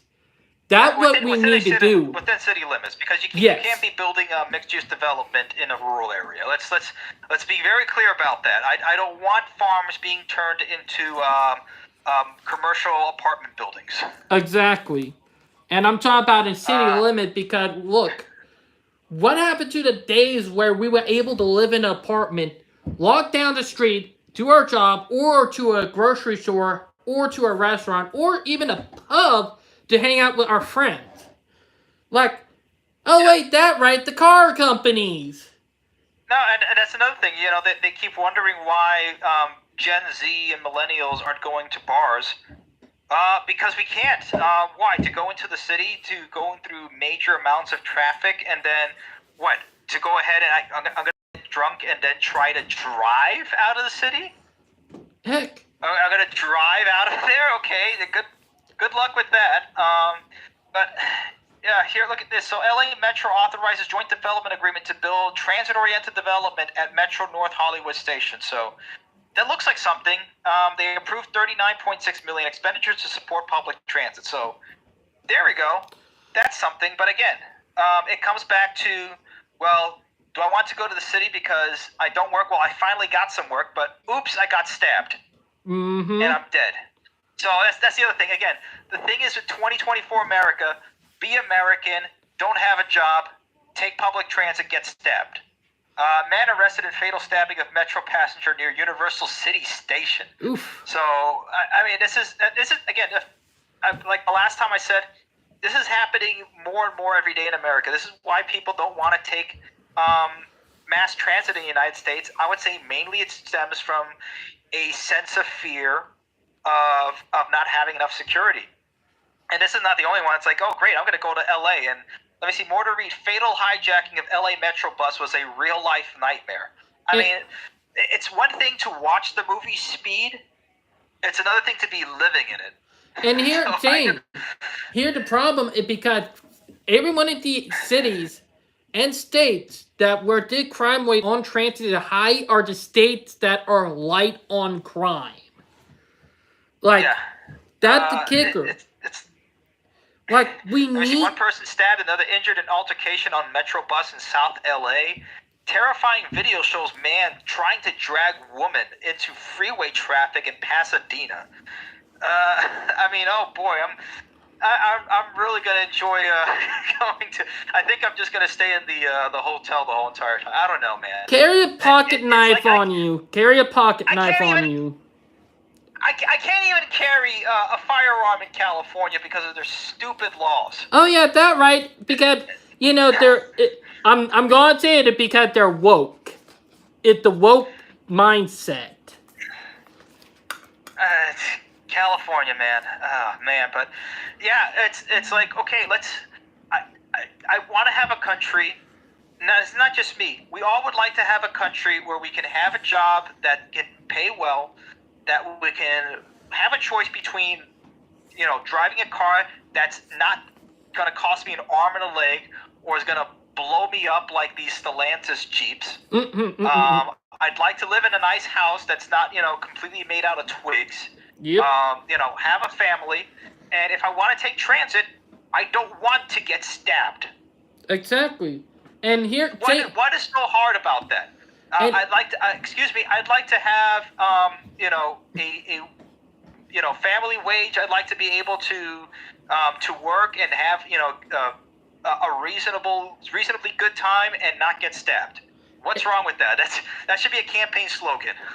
And here's something else. Have you noted Have that? money, don't get stabbed. 2024. Ooh, that's a good one. But here, Zane, I'm gonna bring it up. Have you noted that most of these cities and states that have high crime rate, you know what people run them, you know? Yeah, it's oh man, we can do as much as we can to vote, but at some point, voting doesn't work anymore, because you can't vote a knife out of you. Let's put it that way. True.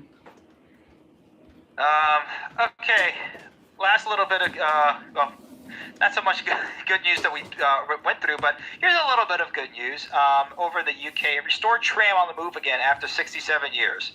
A tram car that ran on the Leeds light rail network in the 1950s has its wheels set in motion for the first time in almost 70 years. The Bluebird originally operated in London in the first half of the 20th century before being moved up to Leeds in 1951. Ferried passengers for 6 years, wound down. The tram car went on to be a museum showpiece. Now it took 10 years, and it took less time than California high-speed rail, and they actually built a train in 10 years. And it took them £500,000. Oh, being that, I got to an have a working interesting. train. I got an interesting article I'm about to put in the chat, and it. 1 minute, let me go in because it out we in the live chat right now. I just sent it. It's talking about something in New Jersey. New Jersey rail regulation bill advances in state senate. I'm not too familiar with this, man. It just popped up only a couple of days ago, so this is new. Here we go. All right, and New Jersey State Senate Committee has approved a bill that would require two-person crews for freight trains and say a maximum length of 8,500 feet for dangerous hazard trains. That's good. This is the sort of stuff that prevents another East Palestine. Yep. And it's just common sense. Mm-hmm. So there we go. Yeah, this is the type of stuff that I've been talking about. Okay, making sure that rail companies are taking responsibility for the stuff that they're carrying, and making sure that they're not cutting corners or going past any sort of regulations in terms of, because of precision scheduled railroading, they've been skipping out or not doing their oh man, what's what I'm looking for? They haven't been inspections. They haven't been inspecting the trains regularly, which is why the equipment is failing. Why you have what happened in East Palestine, where the brakes were failing. They were on fire, and I believe the conductor was the engineer on board was saying, "Hey, we need to stop this train." And Norfolk Southern said, "Nope, keep going." And keep going. They did, to the point that they destroyed a town. Mm-hmm. So. Oh, Yeah, we do got to enough. June, passed Senate 6-0 vote. Okay, so here We we go. See, we can do stuff in our own state. We can get that done. we do got another article from New Jersey, but on Amtrak right here. Here that it brand new too. All right, let's hold off on the articles because I promised about 20 or 30 minutes ago that we'd be getting to calls in 15 minutes. Oh yeah. But yeah, sorry. Let's end it here, guys. Yeah, so yeah, it's been, the last couple years have been rough. Okay, we get it, we know, but we're getting through it. We're getting through it. So here's something at least to laugh at here. Here we go. This is most of us here at the club. I'll put it in the ARC stream as well. But there you go. There's a meme for everybody. What's up, ladies? I'm single and ready to discuss the workings of an average North American railroad system. Oof. Alrighty. That's funny. Let's go ahead and let's bring on the callers over here. So, here you are. Minor Tree is on. Let's go ahead and put him on board. Hello. Can you hear me? Oh yes, we Clear, can. man. How's it going? Pretty good.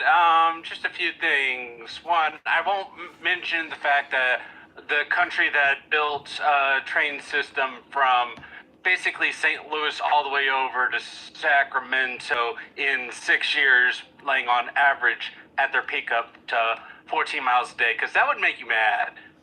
I'm also not going to mention the fact that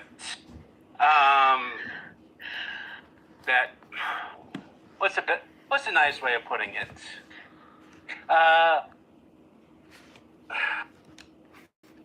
lot of the people in the transit community has a terrible issue of arguing their positions in bad faith, not just Brinks Rail and Alan Fisher and them. If I were to do a tier list, most of them would struggle to hit C tier. You know what I mean, Minor Tree. I totally, I completely understand where you're coming from, man. I agree. It's like there's so many good points that can be made, but yeah, as like you said, so many of these bad faith arguments are just brought up, and it just completely, pun intended, derails their entire argument. It's like there's a better way to go about it. Yeah, I mean, one of the bad arguments I hear against transit is like, trains are so loud. I'm like, yes, they are. According to actual decibel readings, a high-speed train traveling at over 200 miles an hour is about as loud as an 8-lane highway. So 4 lanes in each way. But once you for how many seconds? It's like, what? You're going to hear it for maybe 3 to 5 seconds, including the Doppler effect. Mm-hmm. And then you're like, all right, even if you do the math, it's like, okay, you would need 8 lanes in each direction for each rail to send the same amount of people per hour. But that would get into the weeds. But even if we just throw all that away, it's like, all right, as a previous point from previous stream, it's like, all right, you got to move a person or object from point A to point B. Most efficient way, water, then by rail, then by road, then by air, then by rocket. Mm-hmm. So what do? We deregulated the roads, we deregulated the air. Rockets are still too expensive, but we've basically made it impossible to ship by boat, and the rails have been overregulated, as you pointed out, for decades. Mm-hmm. Yeah. And I keep pointing out, it's like, all right, let's do the deregulations that the roads got back in the 60s or aviation got back in the 70s, and it's like, all right, now you ship more by water. What would that do? Well, just repealing the Jones Act from 1920, had that happened or never happened at all, we would have had an additional $10 trillion in GDP alone. And that would free up some of the roads, all right? We have the best freight rail in the world, and it's underutilized and under-maintained. Plus, it being like, just alright, destroyed and that's abandoned. the big problem. It's like, all right, you want to electrify the rail? According to the EPA, it's like, all right, you're taking out, at best, 1% of USA's airborne pollution. At best. But it's like, okay, what at the same time, it's like, all right, in order to electrify, you have to bring it up to modern standards. You have to allow people to own it and run their own train sets, similar to that of owner-operator truck systems. And it's like, all right, you still need, at minimum, 2 people aboard, okay? What's stopping 3 guys to get together and buy this set, and then each one go on an 8-hour shift? Mm-hmm. And then it's like, all right, it costs $250,000 to buy a new truck, but it's several million to buy a new electric system. It's like, okay, just go to Europe, buy a used system there, retrofit it, and it's good for the next 20 to 30 years. Yep. And it's like, all right, it'll cost you $500,000 to buy it, renovate it, and then mail it to you. So it's like, you're buying it used for twice as much as a truck, but if you have 3 or 4 of you, it's even less, and you can retrofit it out so it's like you have a small kitchen and sleeping arrangements. Then you just have to have somebody pick up your mail and meet you alongside the rail to deliver it to you every few weeks. Yeah, and again, there's a limit to, safety regulations. Yes, there should be absolutely some sort of safety regulation, but in terms of business regulations, like the example you're putting in Minor Tree, is that, if you could have some, and I know Ruben has talked about this as well. Yep. I mean, if you could have, several guys get together and say, hey, I want to build a passenger rail system, or I want to build a short rail freight system somewhere, we could be able to have that in our country pretty easily. But most of the stuff that's being made is just a whole bunch of another software company, another SaaS company. Why? Because that's easy to make, because there's so much regulation in making any other sort of company that's what most investors are going to go to, because that's a safe bet for them. Because, well, I can go ahead and invest in another BS SaaS company that will make me $5 million in a couple years, rather than, maybe these guys that are over in this state over here that are getting together to pool money for a passenger rail system on this, between these 2 cities. Yeah, that may take a longer time, but in 50 years, that will make me, I don't know, $25 million versus the $5 million. It's put 2 and 2 together. All we're asking for is, let's make things that make sense again, and let's do it in a sensible, common sense fashion. That's all we're asking for. Yeah, and the main issue with that is a lot of it is so much over-regulation and over-taxation, which makes both starting a business, much less running it, extremely difficult. And granted, it's on purpose to avoid competition, because I guarantee you that if passenger rail systems were deregulated, that you could have something like that, like somebody can come up with something like Texas Central Rail very quickly. You're going to have Southwest Airlines and a whole bunch of other airlines lobbying to hell to make sure that it doesn't happen. Yeah, and I want you to do this and just clip this next part and send it to every single bad faith transit ad to kids. Send it straight to their channels. It's like, all right, let's just think about this for just one moment.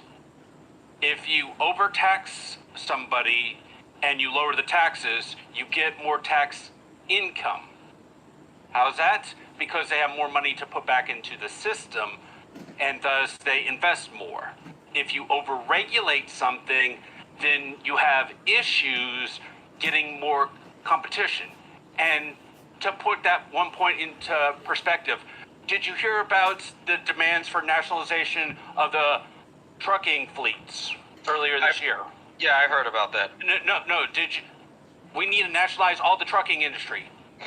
Did you hear about that? No?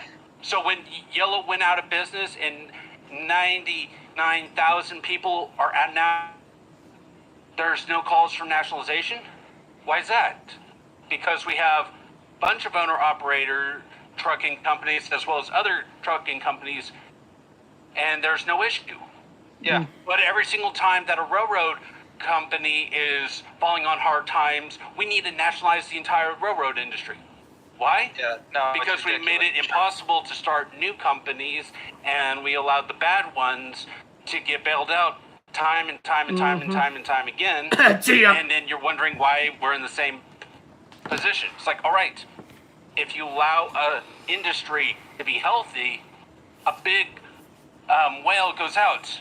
Don't worry, the sharks will eat him up, and new whales will take its place. Yeah, But if you have a bad industry, all of a sudden, one whale goes out, and oh no, we just lost a quarter, we just lost a third, we just lost a half of the industry, so we have to nationalize all of it. But we're not going to change anything but put our bureaucracy on top of it, and we're going to tell everyone it's going to make everything cheaper.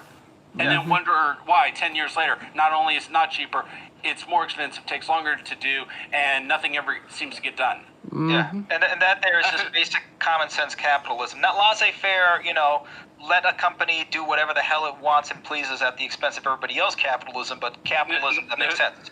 Yeah, that they're advocating more for state capitalism at best and more of, how do I put this delicately? Communism. No, communism would be a few steps beyond, but it's more of just socialism, semi-state ownership, similar to that of Amtrak, which, oh yes, it's a private company that gets subsidized by the government every single year because they're not allowed to make the necessary reductions in order to break even, much less make enough money to restart the system. Because had they been able to contract, build out a good system out in the Northeast, and then rebuild again, Amtrak would have been highly successful, and we would have passenger rail back probably by the time I was born in the 90s. I'm not going to say when, because that would give it away, and then I don't want to tell everyone how old I am. 1996, when the ICC Interstate Commerce Commission was taken down? No, not 96, and I'm not going to say more than that. Alrighty, but yeah, no, that was a good point, man, and yeah, that's the thing is that in my industry, when we do biddings to move anything, with different trucking companies, you bid them against each other, and okay, well, maybe this guy's cheaper, but he doesn't do as well as a job as the other guy over here. So maybe we'll spend a little bit more to give it to this guy because we know he'll get it to us when we ask him to, and this other guy is going to take forever, or he's going to mess up a PDI process or something like that, or something else is going to get messed up in between. And that's the thing is that you have to make some give or takes over here, and give people options. That's another thing is that we don't really have options in this country. If I want to get to work, I only have one way to get to work, and that is I have to get my car and I have to go there. Yeah, and and the worst part about it is if you actually look at the numbers, because I'm a business guy, 59% of the entire U.S. economy is just the small, medium businesses. So companies that employ 500 people or less. So it's like, all right, what would happen if we say, all right, let's make transportation available for all, and then it's, all of a sudden it's like, huh, I know there's a train going from Anchorage all the way up to Fairbanks, but what would happen if somebody said, let's go from, say, Washington State all the way up to Alaska and stop along the way? And it's like, all right, that's an option. It's like, all right, let's make it higher speed rail so it doesn't take us the better part of a week to do it. It's like, all right, that makes much more interesting. Oh, and it's going to be all electric, powered by the hydroelectric dams all along the way, maybe some geothermal, and if there's any more, let's go nuclear, so it's clean all the way. It's like, all right, now we're getting somewhere. And it's like, all right, and we're getting all our food from farms all along the way, so it's like, it's all close at hand, and we're doing it to make sure we're good for the environment. It's like, all right, now we got a good business opportunity. It's like, oh, and not only that, it's going to be cheaper than flying there. Yeah, which is funny enough how you describe this is how most railroads started within the United States. Yeah. I mean, I keep going back to the Florida East Coast example for Flagler. He started the Florida East Coast mainly because he needed a better way to get materials to St. Augustine to build his hotels, because every other way just sucked.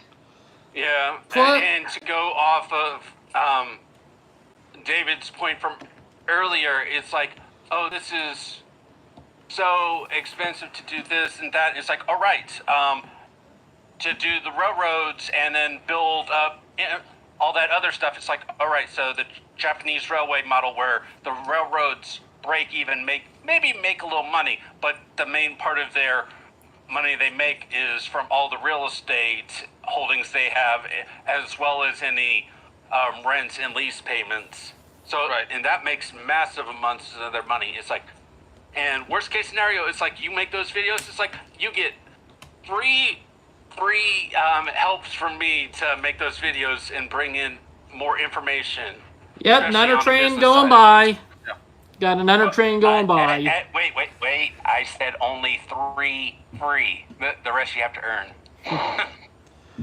And the thing, like Flagler, he also sell land that was right beside his railroad that railroad earned. Or like not earned, but owned.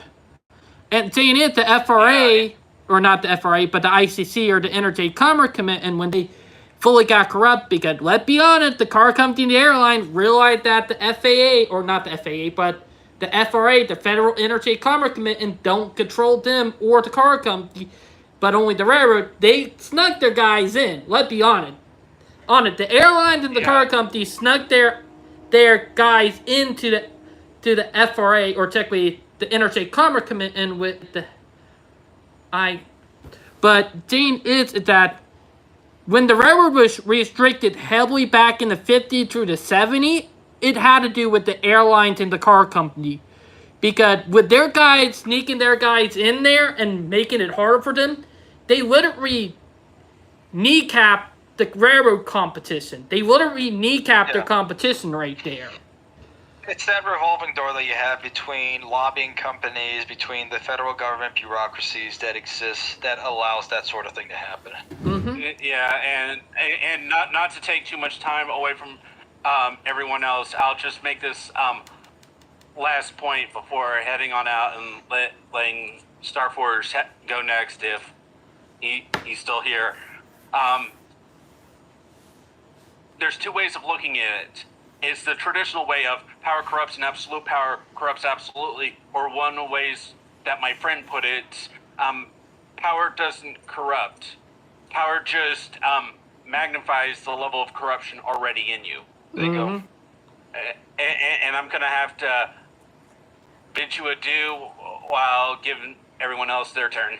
Alrighty. Appreciate it, man. Thank you for coming on board. You too. All right. See you next time. Okay, so let's see who's next in the audience over here. We're going to just go from left to right, whoever has their hand up, and go from there. So Tobio Kageyama, go from there. Star Force, if you have your hand up next, we'll get you in. But let's go. Let's bring Tobio on board. What's up, man? How's it going?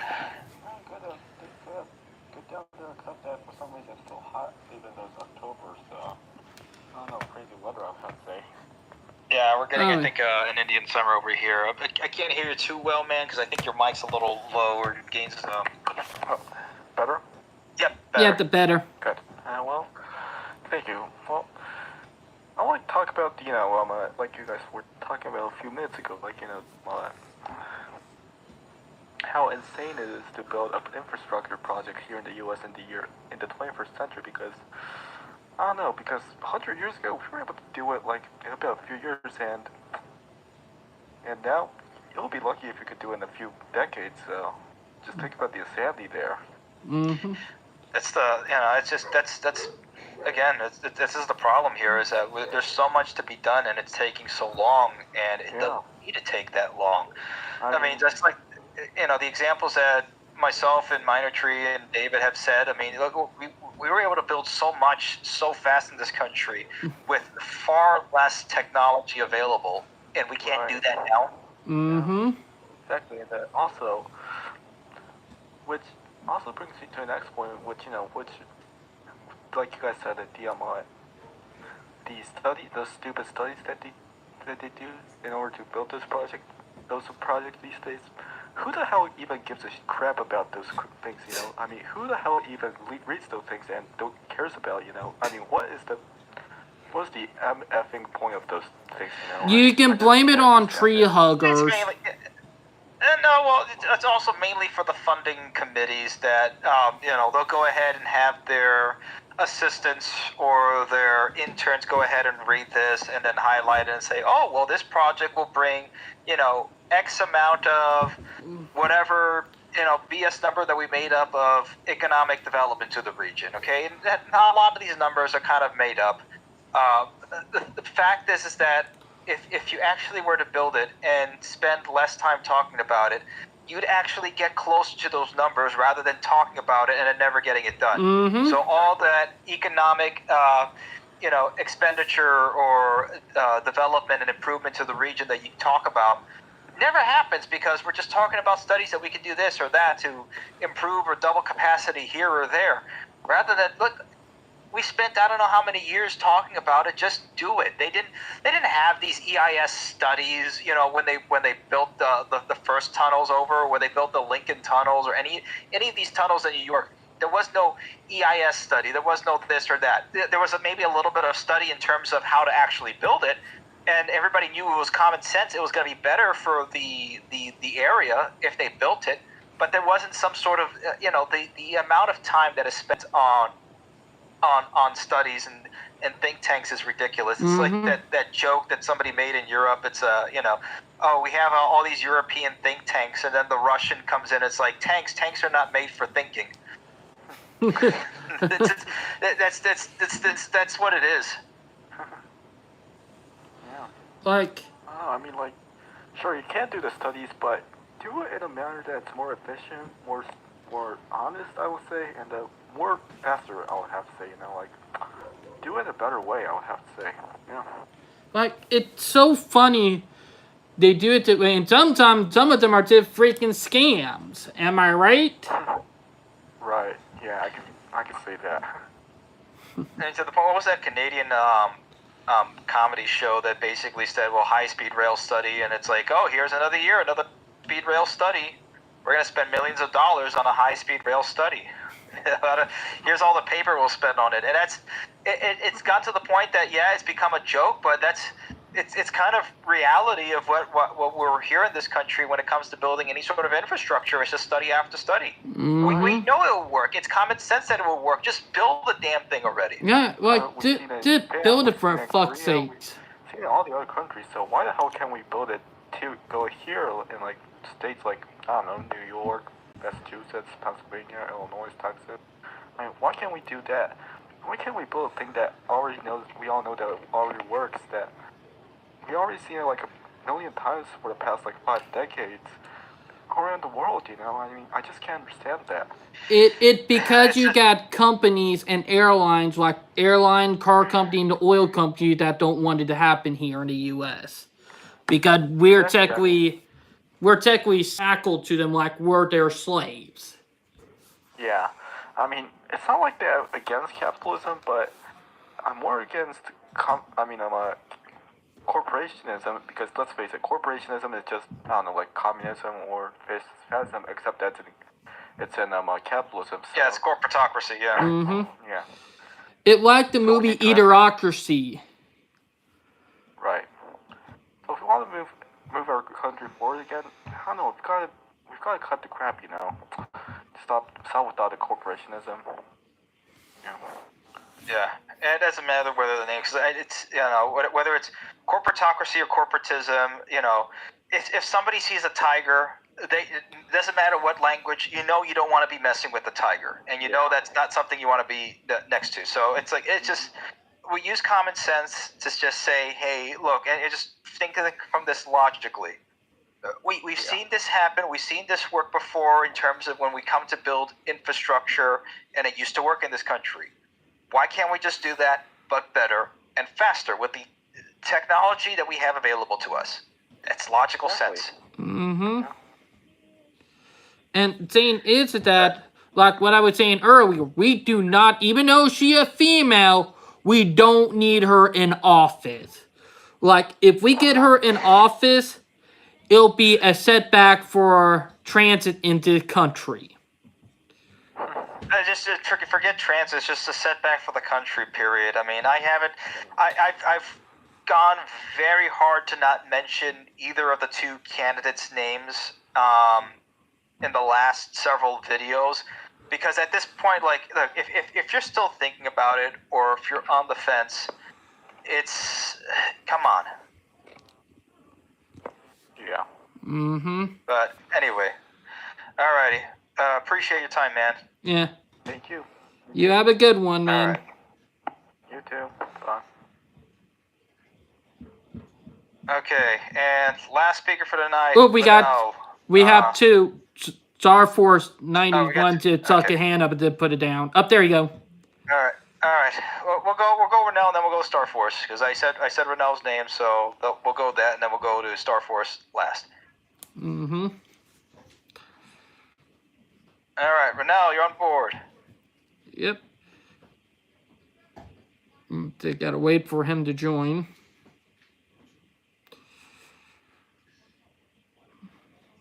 Okay, Renell, going once, going twice.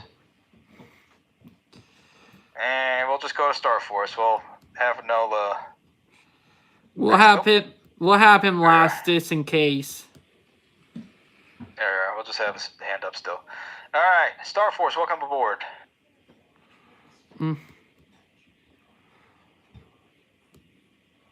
Sorry for it. You there? Hold on, my connection. Can you hear me? Oh yeah, loud we and clear. can. Okay. Alright, thanks. So yeah, I've been following, first of all, I'm glad that we're finally doing these streams again, thankfully. It's been a long 5 months since we can... 6 months. It actually been I 6 just months. I did, before I get to my, one of my bigger questions that I've been wanting to ask since then, I just wanted to kind of make a remark about, Helene with the, southern, basically in Appalachia, obviously, the problem, I feel like I've learned a little bit more about FEMA in this case, and I feel like the problem is it's like the lack of support that these places are getting. Like, for one thing, like, even though these are remote communities, and not heavily populated areas, that doesn't mean we shouldn't be helping them. Like, I don't know if they're under that impression or anything like that, but it's absolute. But I really feel for those who live, who are in those areas, and pretty much not only that, but called them those areas home for all their life. And in addition, I actually over the summer, I did spend some time over in the area, not necessarily in North Carolina, but on the other side of the border in Tennessee. I actually visited Gatlinburg and Pigeon Forge. Oh, I've been there too. Thankfully, really? How recently? 2019, about 5 years ago. Wow. Not too long ago. Wow. Yeah, it's definitely not too long ago, like by today's standards, it feels like. But honestly, like I can kind of get a feel for the area based on where I was. But thankful, I thought like the Pigeon Forge, Gatlinburg area was going to be harder hit from Helene, but thankfully it looks like they were pretty much spared like the worst of it. Like obviously they got some pretty long sustained impacts, but obviously like you don't have to go very far from there to see just the devastation that's in those areas, and especially not only that, but that Western North Carolina is such an important area for people getting between Tennessee and Central North Carolina, especially in the Tri-Point area, like I believe Raleigh, Charlotte, and another city that I'm forgetting. Durham. Durham, yeah. But honestly, like it would be like, I also was following like the Amtrak service that was in the Carolinas. I thought the Amtrak service there was gonna be, well, in Eastern North Carolina and into South Carolina. Thought this was gonna be delayed further. Thankfully, it looks like those Amtrak routes are opening back up. And I also It was saw delayed that, for about 5 days. That's how long it was delayed. yeah, which in the scope of things I compared with further west doesn't seems like it would be much more much pretty fast of a reopening time compared to those areas. But I also remember some good things about Amtrak, some notable things about Amtrak that I've followed in the months since there was even a stream was Amtrak's two new routes that were well, either is in service or is beginning to enter service. Obviously, Amtrak's new Borealis service, which is basically just a second train along the Minneapolis-Chicago portion of the Empire Builder, and obviously the Floridian. merger between Capital Limited and the Silver Star. With it now going to be called the Floridian, which that starts service in 5 days.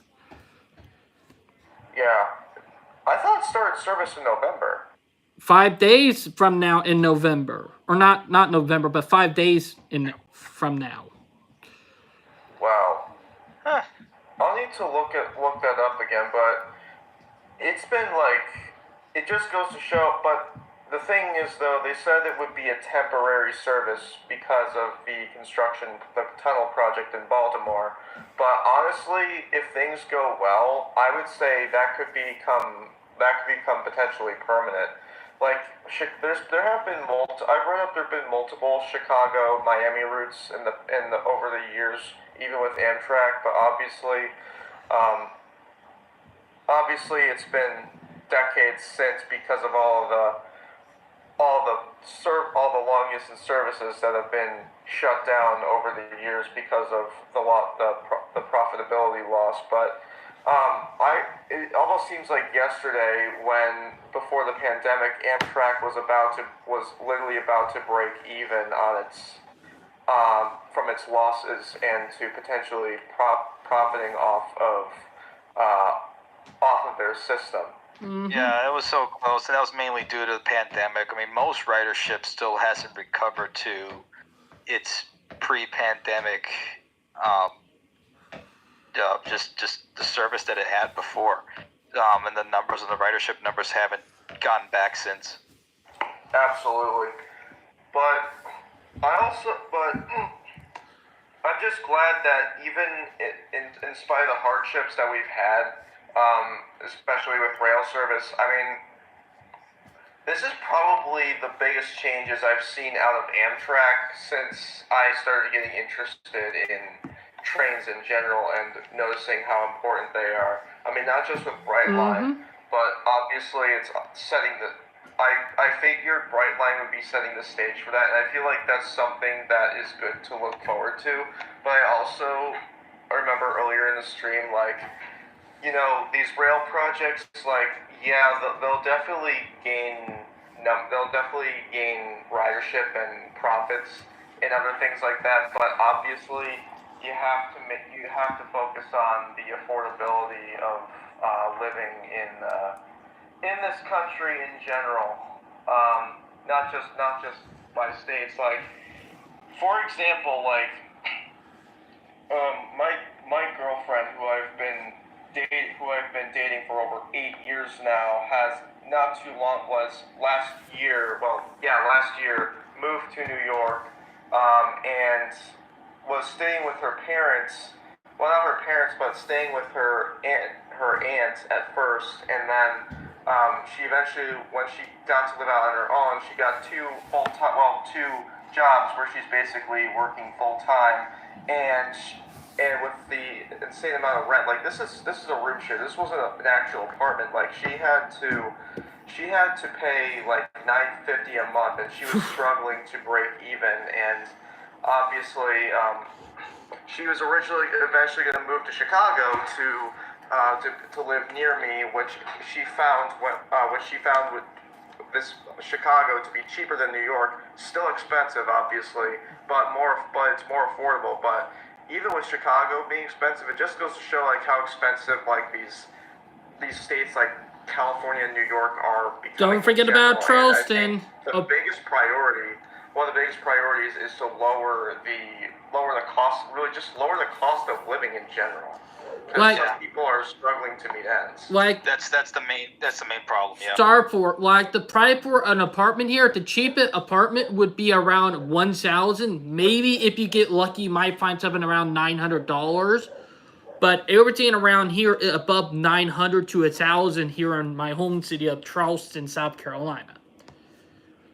Yeah, and where I live in Evanston, Illinois, basic apartments are basically starting at around like $1,500 to close to more commonly like $2,000. Like, where I'm living, I'm paying over. Well, I myself am not paying, but my parents are paying it for me. But this is like, where I'm living is like $2,200 if you include rent and utilities. I'm sorry, rent, utilities, and internet and everything else. But to be honest, I'm gonna bring it up at that the price of living in the U.S. Like, a lot of people are going either into the Midwest or going out of country. Like, you know? Exactly. Like, the new American dream is to move out of the country now. And that's not a good sign. Or at least out of the big cities. Yeah, like out of the big cities into like smaller towns where rent is at least more affordable and other stuff. Like, a lot of people are for both A, that it's a lower cost of living, and B, for a place that you're not going to get stabbed in because there's a lower crime rate outside the cities, of course. So it's a two-pronged attack on the American, just the American citizen of living in the cities, that you can't afford it, and it's not really relatively safe. So you want to live, and you want to at least live comfortably to where you can at least afford something. So your only option is to leave the city. Oh, yeah, and then if you go to the suburbs, obviously the best way to get around is by car, and not everyone can afford a car. And here, Dana, I'm gonna bring it up. It's not a good idea to raise kid into suburbs. Like, the suburb is a breeding ground for mental illness for kids. And my thing is, if you look at every mass shooter in the U.S., most of them, or 99% of them, were raised in suburban developments. And my thing is that it's not good for the mental health. Like, I will never raise my kid if I have one in suburbia. Yeah, that would be an interesting study to do, that even like more than the meds that a lot of these mass shooters were on is how do they all live, all grow up in like suburbia. That would be an interesting study to turn everything on its head. Yes. Yeah. Pretty. Okay, I gotta start winding this down in about like the next 2 or 3 minutes. So, last words. All right, we got one Yeah. more guy, and he waiting. This, Renell, if you're on, if you want to say anything, you're more than welcome to, man. You there? Al, you there? All right, guys. Last words, and we'll call it a night. yeah, so have you ever considered resuming your big video where you compare the New York City subway to the Tokyo Metro? Oh yeah, that's definitely on the list for sure. I'm definitely trying to make that a thing. It's now that okay, I'm here, I'm set. It's let's start getting ideas put together and going from there. I'm going to put out a poll in the next week or so about what sort of videos. I'm going to come up with like maybe 5 or so videos or so and then see which ones you guys want me to try to make next, and I'll go from there. Ooh, and Sounds good. and also doing the update and collabing with fellow YouTubers like me too. Am I right, Dimitri? Like doing collabs. Yeah, no, definitely. That's going to be a part of it, and I've had ideas for some of the videos. Some of you guys opine, and there are some segments where you guys go ahead and make your statements, and it's put into not just me talking over it, but there's also some other YouTube collaborators going ahead and having sections where they have their own stuff, and then once after their 2 or 3 minutes of their section, it's going into their channel. We can all have a connected, we'll like some of our channel, some of y'all channel, like connected, where we all connected. Also, updating some of your old videos, like the one that talk about what really happened to American passenger rail. That video is good and still good, but I do say that there's some stuff that does need to be updated too, even though it aged very well for it being 7 years old. That video, there's some stuff that does need to be updated and added in. Am I right? Like, it does need to be updated with some of the stuff that we need to talk about. About it being 2024. With it being over 7 years old. Am I right?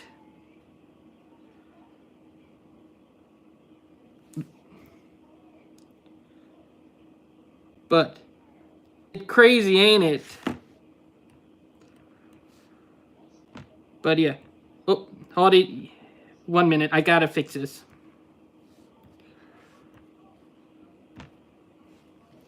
My chain went. Alright, can you hear me? Because I can't hear you again. It started messing up again on my. I can't hear you. Alright, can you hear me now? Alright, yes, I can. Okay. Last thing, and then we're gonna call it a night. Guys, help these guys stay in the air of Operation Airdrop if you can. Link is in the description and pinned in the comments as well. So just make sure you guys can be able to do that. But yeah, we're gonna get videos updated and everything in there. Oh, David, sign us out, man. This have been the American Rail Club and Fan the Train, and we're both signing out. Have a nice night, everybody. Alrighty. Bye. Thank you all for riding aboard. Good night.